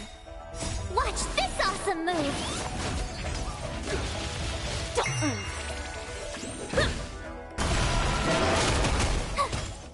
Mountains roar, dragons rise! Feeling spiffy? You can't run! Go away! Earth shatters, heaven trembles! Can you find the answer? Rules are made to be broken. Immortality. Finally. how many tail hairs I lost on the way. Oh, my beautiful tail. Well, we had a difficult start, but things got easier. Look, that's the barge I was talking about. Just sit back and relax. All Amicassadors know their way around a star skiff. I was perfectly calm until she volunteered to help. Please take your seats, everyone. We'll be off right away.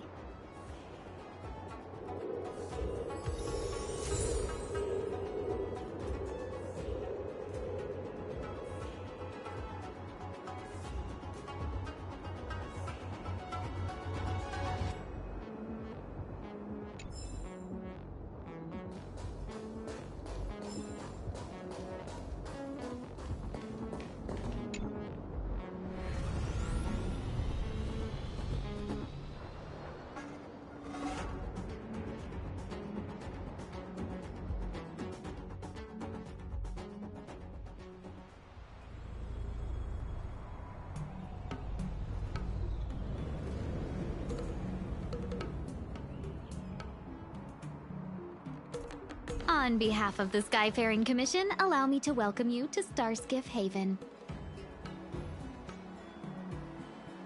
On the Xianzhou Luofu, anything relating to aviation, navigation, and trade falls within the scope of the Skyfaring Commission, which is one of the 6 commissions of the Luofu. As the biggest port on the ship, Starskiff Haven is governed by the Skyfaring Commission too. You definitely sound like a... what was it again? Oh, Amicassador. By which I mean nice speech.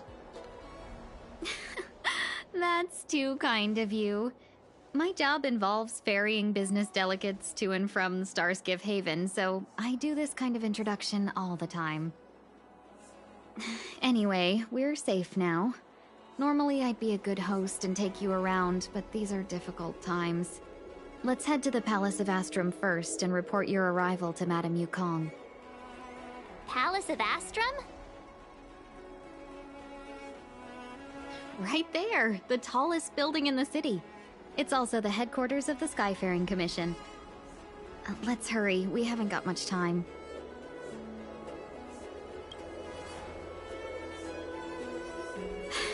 I don't mean to rush you, but if Madame Yukong holds me accountable for not getting you over soon enough, I wouldn't want to be around for the consequences. Sounds scary. I thought you said she was kind-hearted. We need to make a few preparations before paying a visit to any of the 6 commissions. Rest assured, Miss Tingyun, we won't go anywhere. If you could inform Madame Yukong of our arrival first, we'll meet you at the palace entrance later. Very well.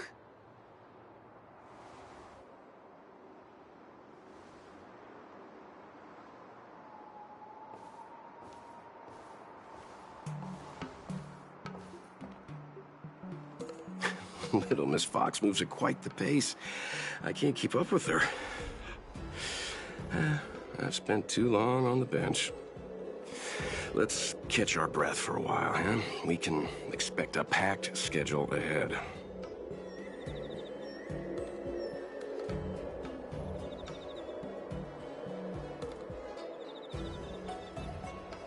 That might be a little harsh, but she does put her own interests first. She did the right thing by not trusting us initially. We were an unknown quantity to her. As for the rush, my guess is she's just eager to get us out of her hair and further up the chain.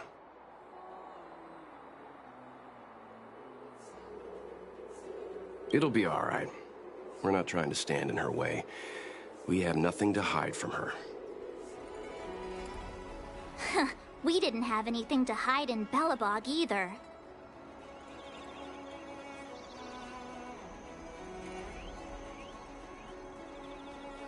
Not so fast. I need to give you 2 a heads up first. Our meeting with Madame Yukong won't be without risk. We need to be prepared and take it seriously. She is a top Xianzhou leader. Oh, Mr. Yang, do you think this could be Belobog all over again?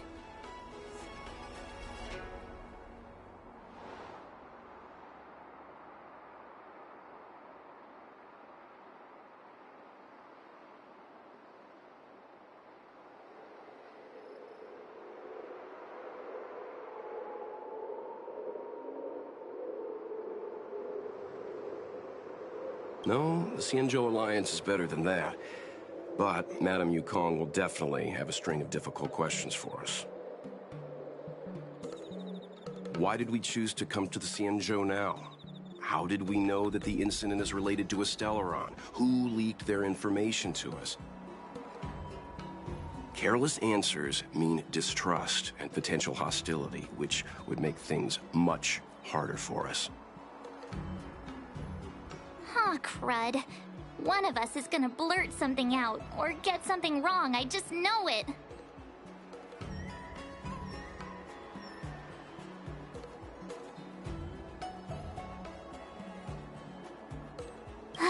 See?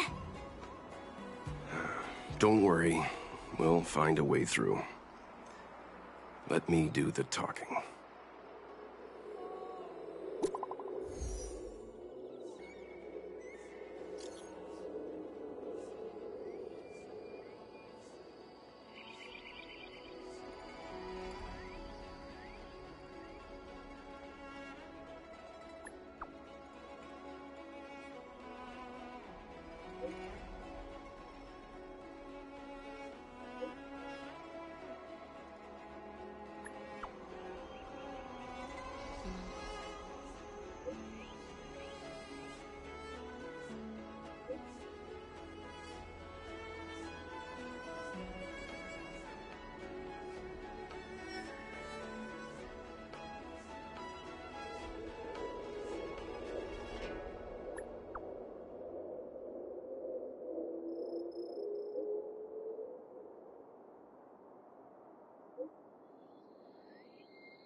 Feeling spiffy?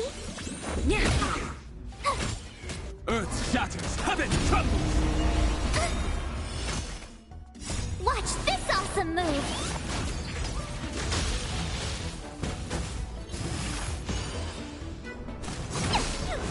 You can't run!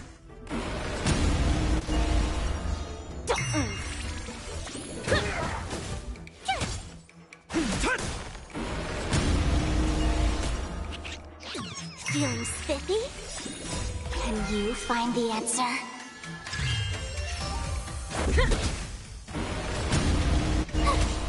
Mountains roar, dragons rise! Soaring above the lands, this is permanence!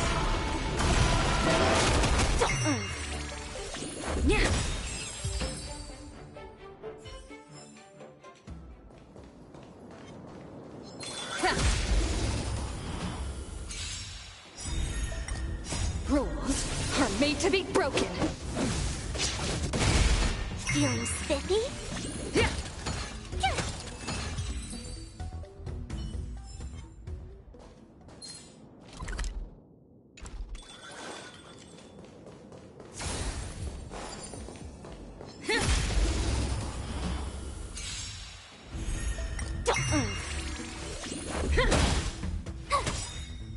Watch this awesome move! Earth shatters, heaven trembles! Try that again! You can't run! I'll Feeling endure. spiffy? Can you find the answer?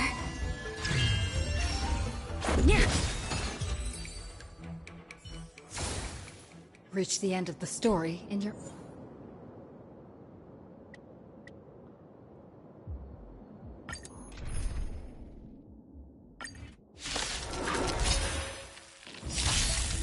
Rules are made to be broken.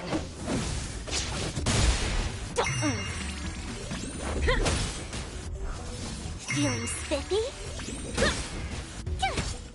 Mountains roar, dragons rise!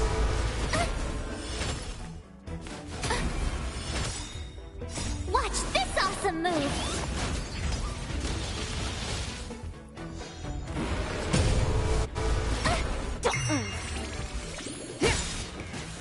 Rules are made to be broken. Earth shatters, heaven trembles! Feeling spiffy? Can you find the answer?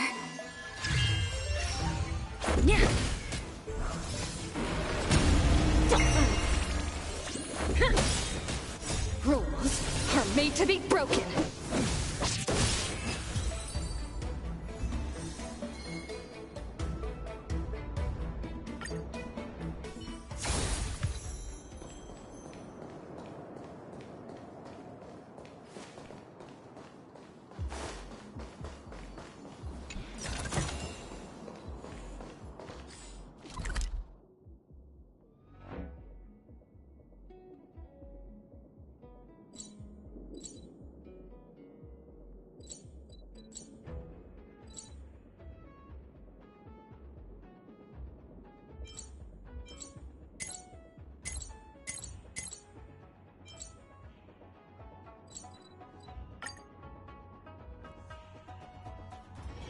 It's still early. Where to now?